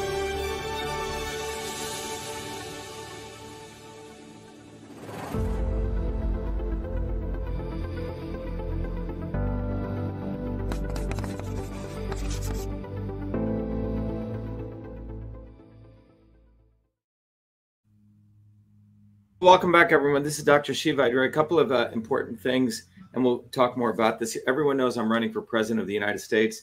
Everyone should go get one of these bumper stickers. Jim, if you haven't gotten one, get one. I'm on it. The nice thing is you get one of these bumper stickers, 100,000 people see it. It's far better than social media. The real social media is going to be offline. The other thing is every Thursdays at 11 a.m. and at 8 p.m., we do a open house. It's a long day for me because the 11 a.m. session goes from 11 to 2 or sometimes 3. The 8 p.m. sometimes goes from 8 to 11 p.m. All right, but we do it. It's a global audience, but you'll really start understanding this notion of why we have to build a bottoms-up movement, why each one of you needs to become Truth, Freedom, and Health warrior scholars, because the conversation we're having today is something on geoengineering that you probably won't get anywhere else. And just to be clear, Jim, we're not talking right today in this conversation, because that's a whole nother conversation about geoengineering that's being done in other ways where people are sending, there's a whole bunch of ways like HARP and all these kinds of things people talk about. Today's conversation is we're focused on commercial aviation, right? And the fact that commercial aviation itself is being used to do geoengineering. And to those of you who joined us late, we began the conversation really by reviewing the fact that there is no field called climate science. There isn't. Okay, it's a made-up field. The field is actually fluid mechanics and radiative physics, which have existed for many, many years. They're the real guts, the scholarly guts of it.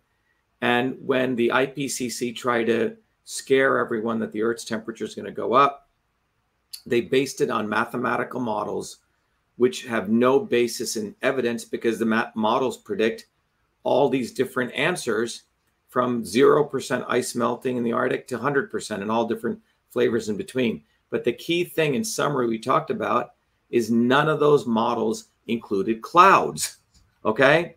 And clouds are the regulating factor of the Earth's temperature. Clouds, and then I just shared before we took a break that this is an important paper that came out several years ago. It's called the Iris Effect. It's a wonderful paper because it's written, and the paper really goes into the fact that the clouds came out in 2011 are very intelligent. They actually know how to let more heat out or let more heat in. Like here, the clouds form to let more heat out or keep heat in. And so the clouds are very similar, this paper argued, to the iris of your eye, which knows how much light to put it, the iris closes if I'm shining a bright light on me versus opens up, the dark.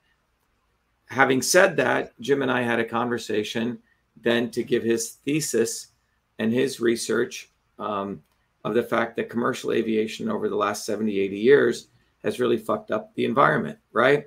Putting out pollutants. And these pollutants have likely caused perturbations to our climate. And the unfortunate thing, the third point, is that no one's really done research on how much. There's no scientific research really funded, okay, to really understand how much the commercial aviation industry has affected climate, right? Right. And the fourth thing right before we ended was your point was that we've basically gone from pollution, unintentional pollution, right, to controlling it, right? So for a desired outcome, right? But the key point you're saying, Jim, is that commercial aviation now, this is the fourth point, is being used as a vehicle to do geoengineering. And that's where we ended right before we took the break, right? Right. Okay. So we just want because a lot of people in the chat are saying, what about HARP? What about this? We're not, that's a whole different conversation. Today, we wanted to really educate people on the fact that commercial aviation puts out pollutants and particles which linger not for weeks, but for months, likely in the upper atmosphere. And those things did cause climate chaos. We don't know how much. I haven't, and I have to do more research on this. And you're saying very little research was done on that. But then in this fourth part, people are actually using commercial aviation to manipulate the environment. Is that right, Jim? That's correct. Okay. So, what we have, as far as evidence, I only know of one scientist in the world who's even looked into this. And the anti-geoengineering groups, the NGOs of the world, like the ETC group, if you bring this up with them, they'll just basically give the blanket statement, this is not a thing. But when you talk about Chuck Long, I mean, NOAA Earth Systems Research Lab, evidence of clear sky daylight whitening, are we already conducting geoengineering? And he used the baseline surface radiation network along with multiple other sensors to come to this conclusion that basically planes are lofting chemicals into the stratosphere, whether they reach the stratosphere or not. Commercial, and but Jim, again, let's keep commercial aviation. You're saying commercial aviation, right? At roughly 110 to 130,000 flights per day. Mm-hmm. That as a aggregate, their chemicals are making it into the stratosphere. Evidence gathered, proved beyond a shadow of a doubt. And what is the purpose? Because before it was pollutants that we said they're just causing climate chaos. But now you're saying that they're putting certain pollutants in to manipulate the climate. Is that what you're saying? Before it was just random. So to one of the geoengineers, David Keith came. But Jim, answer that question. Before it was random. Now it's being directed. Now they are intentionally trying to control the jet fuel emissions to get a desired outcome. Right. Period. Okay. Period. All right. That when you look at the global bodies governing flights and jet fuel. I think that's the takeaway, Jim. I think that's really the takeaway, right? The takeaway is what started as an anomaly to affecting the climate is now all these, in aggregate, all of commercial aviation is being used to manipulate the climate. Right. And we could, basically it comes down to this. Like there's this divide in the online activist community regarding this subject. You got you have this. It's like what you said about the people who introduced the bullshit. Okay. Yeah. So on the one hand, you have the Dane Wigingtons of the world who say planes cannot create contrails at all. Everything is a pump or a pipe. And then on the other side, there's me going, we can have both. There is evidence. I have Freedom of Information Act requests from not only the Air Force at Wright-Patterson Air Force Base and the United States Navy at the China Lake, California, that they both agreed, 1994 FOIAs, that they would use carbon black dust for cirrus cloud creation / suppress contrail cirrus. And they said why. They took it a step forward. Dr. Arnold J. Barnes from the United States. Yeah, can you just, sorry to intervene. I just want to just get clarity here. You said there's two sides. Side one is what and side two? Side one is there is pollution that's being taken advantage of to get a desired outcome. Mm-hmm. The side two is intentional weather warfare manipulation and the military agenda behind it. And in that side, we are not talking about just jet fuel being burned. We're talking about chemicals, pumps, pipes, dumps. Right. So you're saying that group, when you bring this up, they say, oh, this is not happening. It's only that other thing is happening. Only the other thing. And right. I'm going, why cannot both things be true? I think the analogy with the election system stuff is that other group could just be saying that to basically make some outlandish claims so people discount the whole thing. Exactly. And that's my point all along has been that when I said earlier, 1970, the state of Illinois and New Jersey sued the airline industry for what they referred to as smoke pollution of the skies. Okay. Because basically planes were blocking out the sun. If people look at that, then they go, well, this has been happening for a long time. But then you go and you flip the script and you start talking about weather warfare, and you have the Arnold J. Barnes. No, I get it. I get what you're saying. I just want to be cognizant of time, because I have we can. I'll summarize very quickly. Yeah. That Arnold Barnes said, we want to make clouds to block out spy satellites and increase nighttime operation capability. So blocking out moonlight at night, we have night vision. The Iraqi Republican Guard does not. We create clouds for this purpose. So these are the military reasons that were stated at a joint Army Air Force meeting.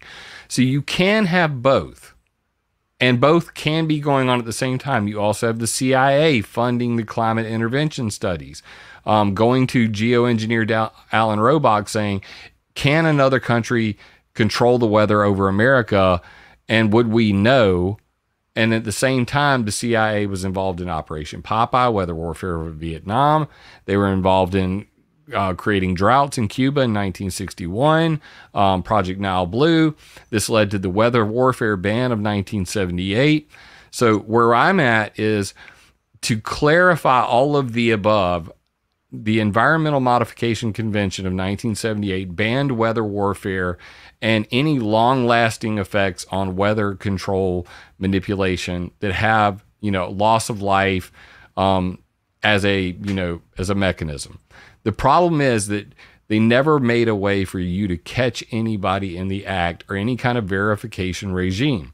So to kill two birds with one stone, the gaping hole in the climate models you're talking about, and to bring clarity and kill off a lot of conspiracy, we could create a sensor network to detect the fallout that would inevitably occur if somebody were doing weather modification technologies or weather warfare, or just introducing chemical additives to jet fuel that weren't there before that are affecting cloud cover. So what I would propose is the government create a sensor network, but because I don't trust the government and they can turn their sensor networks off like they did after Chernobyl, after Fukushima, they turned off the EPA's radiation detection network, that we create a citizen-powered network of sensors in your backyard to collect rainfall samples, to analyze the chemicals, have an all-sky camera, measures long-wave, short-wave radiation, and video,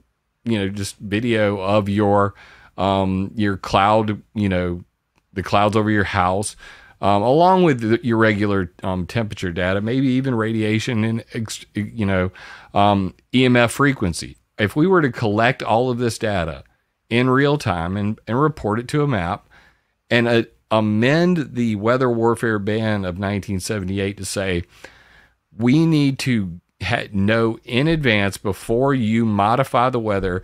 And if you don't, you just violated NMOD. And it's similar to the Limited Test Ban Treaty when they banned upper atmospheric nuclear explosions. They said you can't blow up nukes above the ground anymore. Then the Comprehensive Test Ban Treaty Organization created the International Monitoring System, which was seismographs, infrasound recorders, interferometers to detect and triangulate where a nuclear bomb explodes. So bans are no good without something, trust but verify. So without a system to actually catch somebody in the act of intentionally modifying the climate or doing weather warfare, we will always have this, it's just a conspiracy. And So Jim, I think the key thing here is, what we focus on is building this bottoms up movement.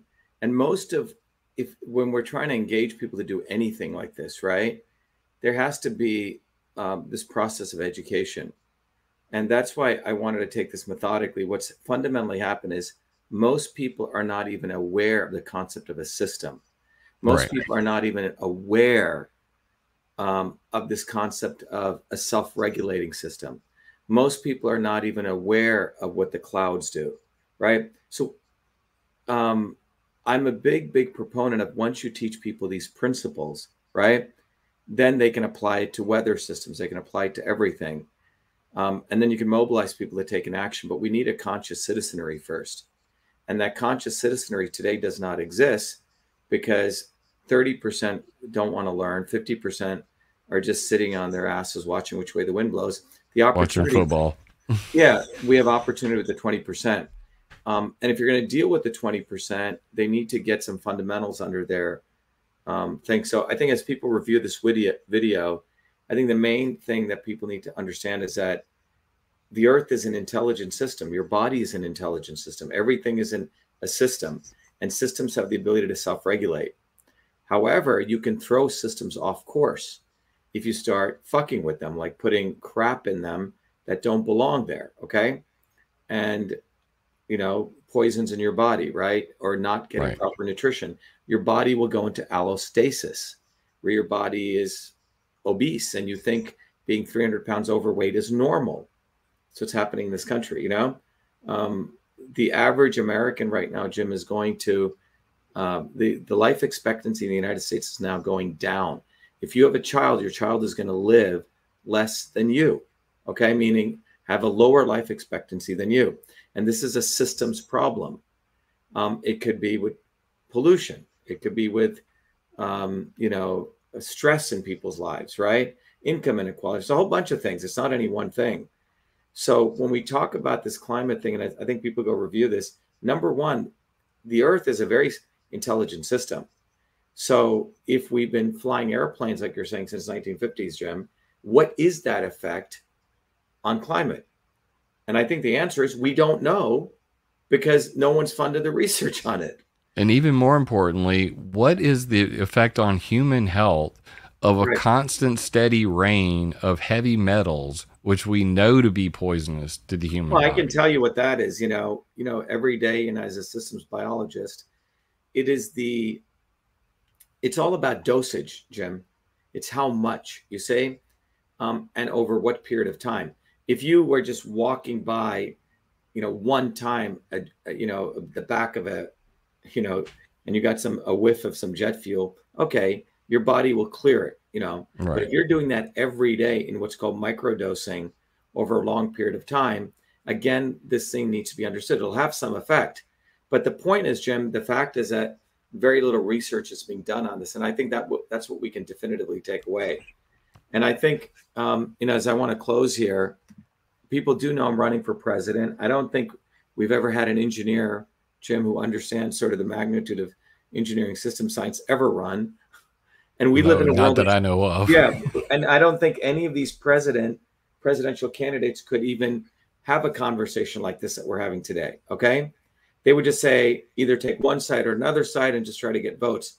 But I think the bottom line, they would do a perception management audit, you know, do a perception audit of what the public, all right, well, the majority of the people want to hear you say this. And then that's what you would get up there and say. And I appreciate your honesty and the methodical nature that you went through this conversation, because I am a chaotic person. I am your typical chaotic American.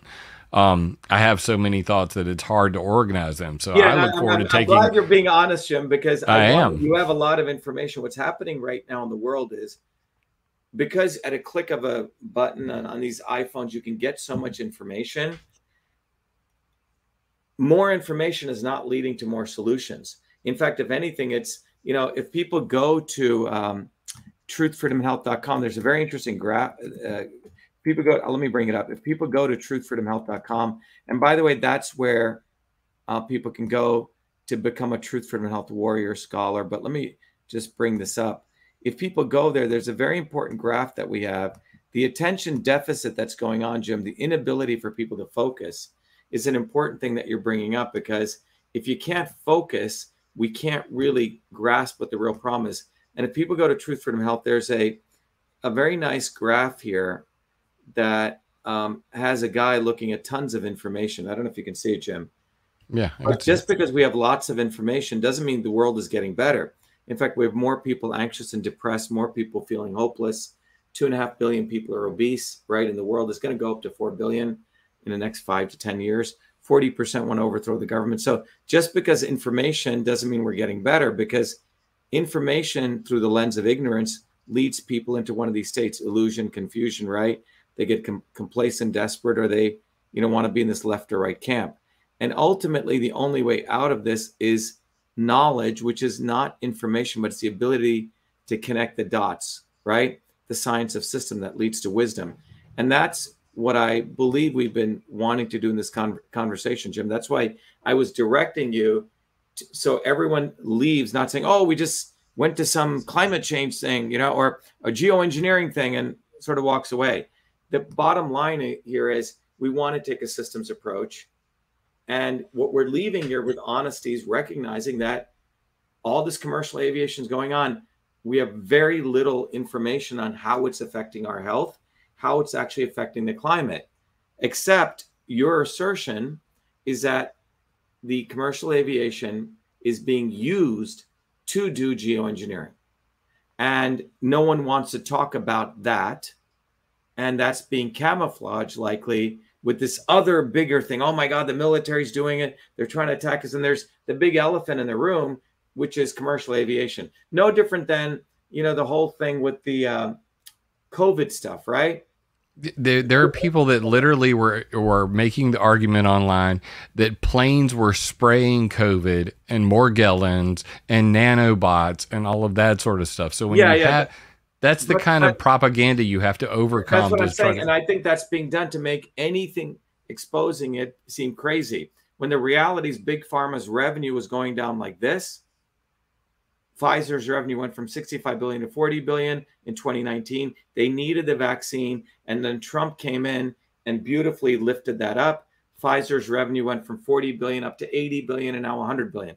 That's a big elephant in the room. And I think the big elephant in the room that you're bringing up is, wait a minute, there's all this commercial aviation going on, and that could be used for manipulating the weather.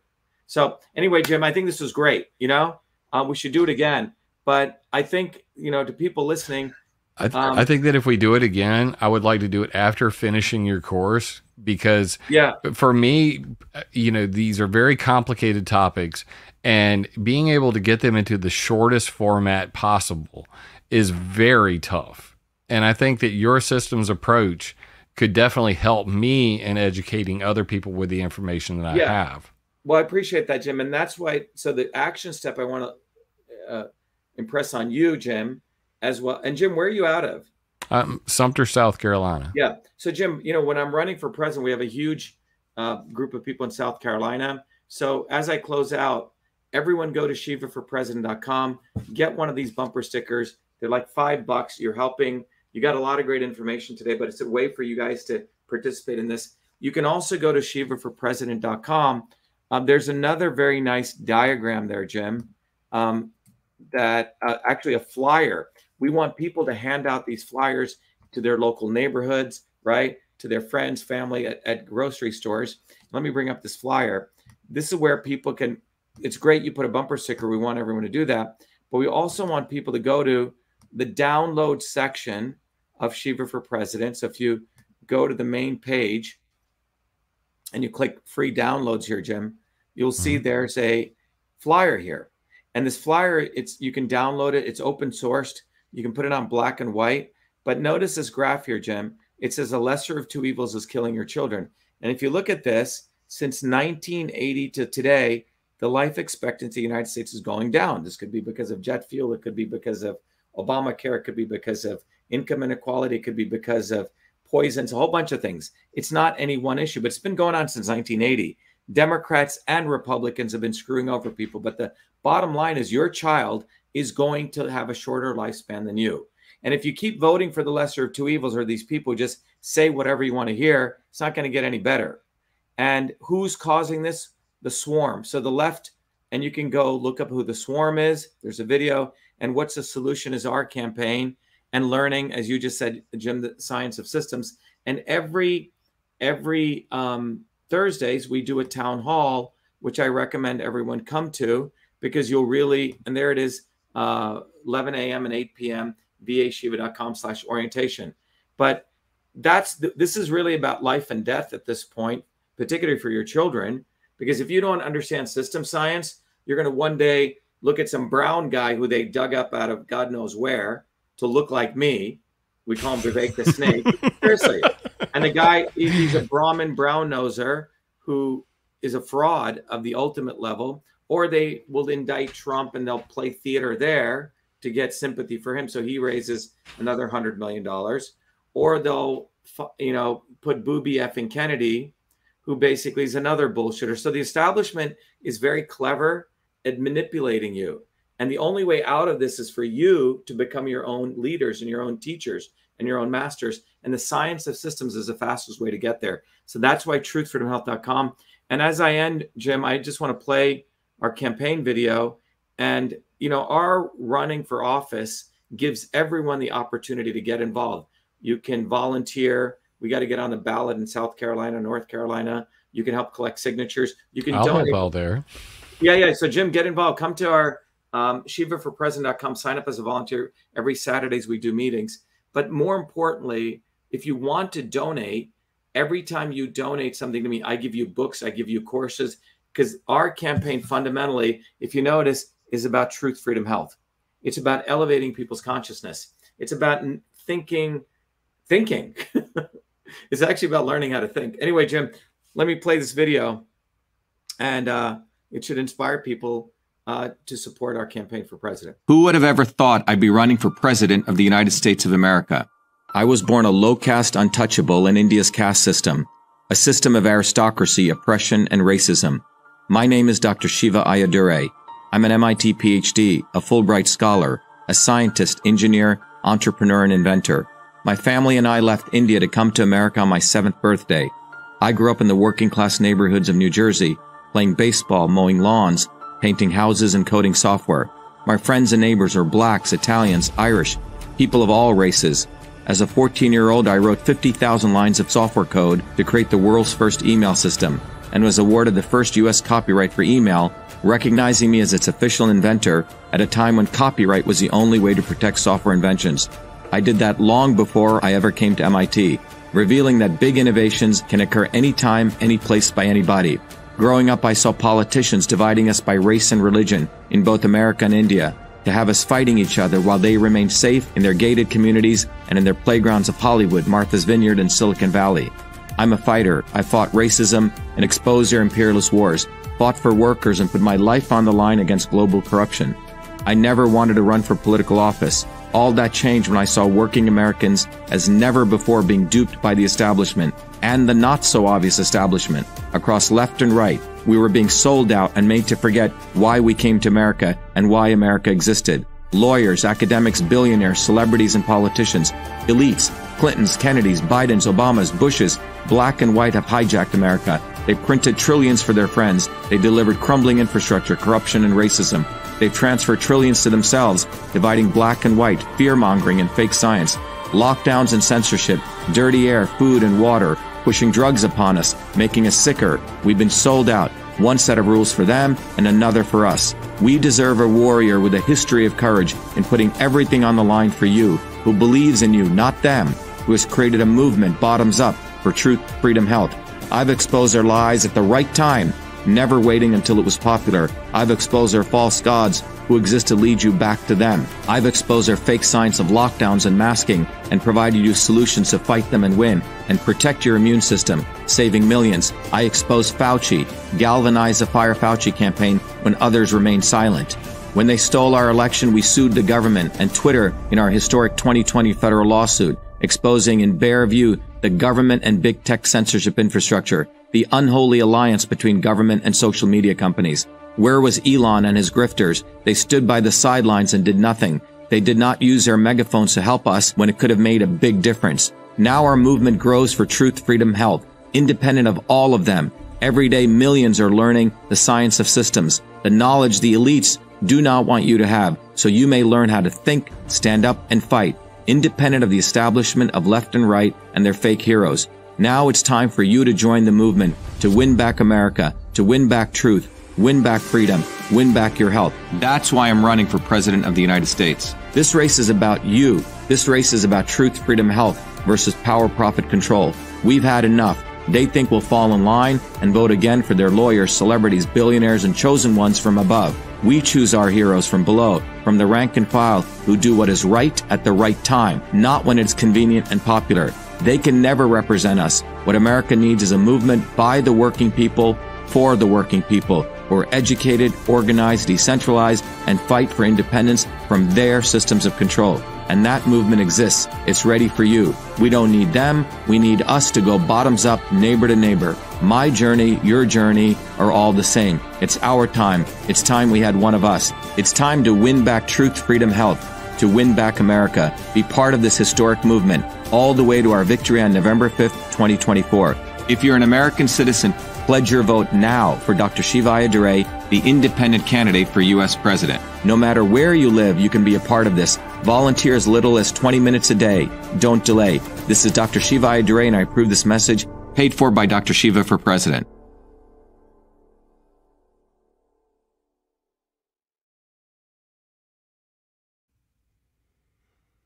Guys, just a couple of messages.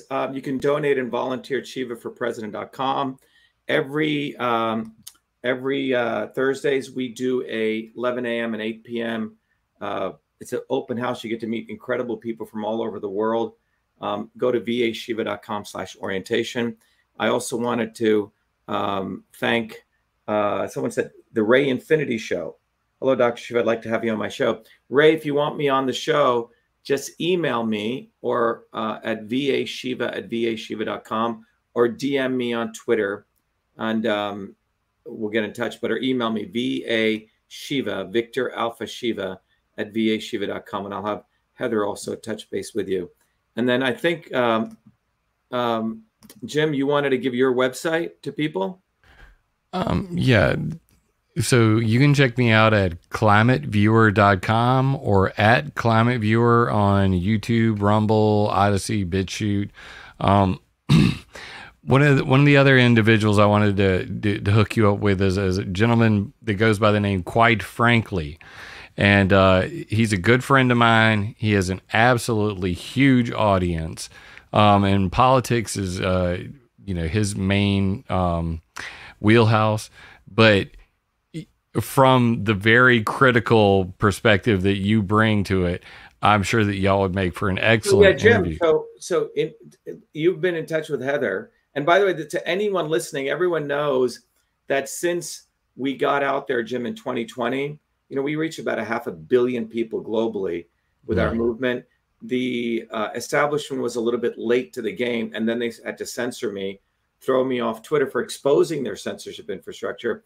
So now what they do is put me in a digital cage, Jim, and literally squeeze. I'm right there with you. I've been proudly shadow banned since 2015. So what we want to do is others, anyone out there who's a independent podcaster, I want to support you guys. So Jim, let Quite Frankly get in touch with Heather, and anyone else listening. You can reach out to me directly at vashiva@vashiva.com. because we want to support an independent network of people who are actually interested in doing bottoms-up journalism. Anyway, Jim, this was very valuable. Thank you for coming on, and I look forward to you becoming a Truth from Health warrior scholar. I look forward to it too, because my wife is my biggest critic, and she's always said, "You're brilliant, but you're all over the place." System science will help focus you, and that's what I was trying to do with you. But I think the more that I think you can. The reason we need to get focused is on any issue, the establishment tries to do disinformation and bring out their cray-crays on every issue, right? And I believe there's the reality of what you're bringing up here.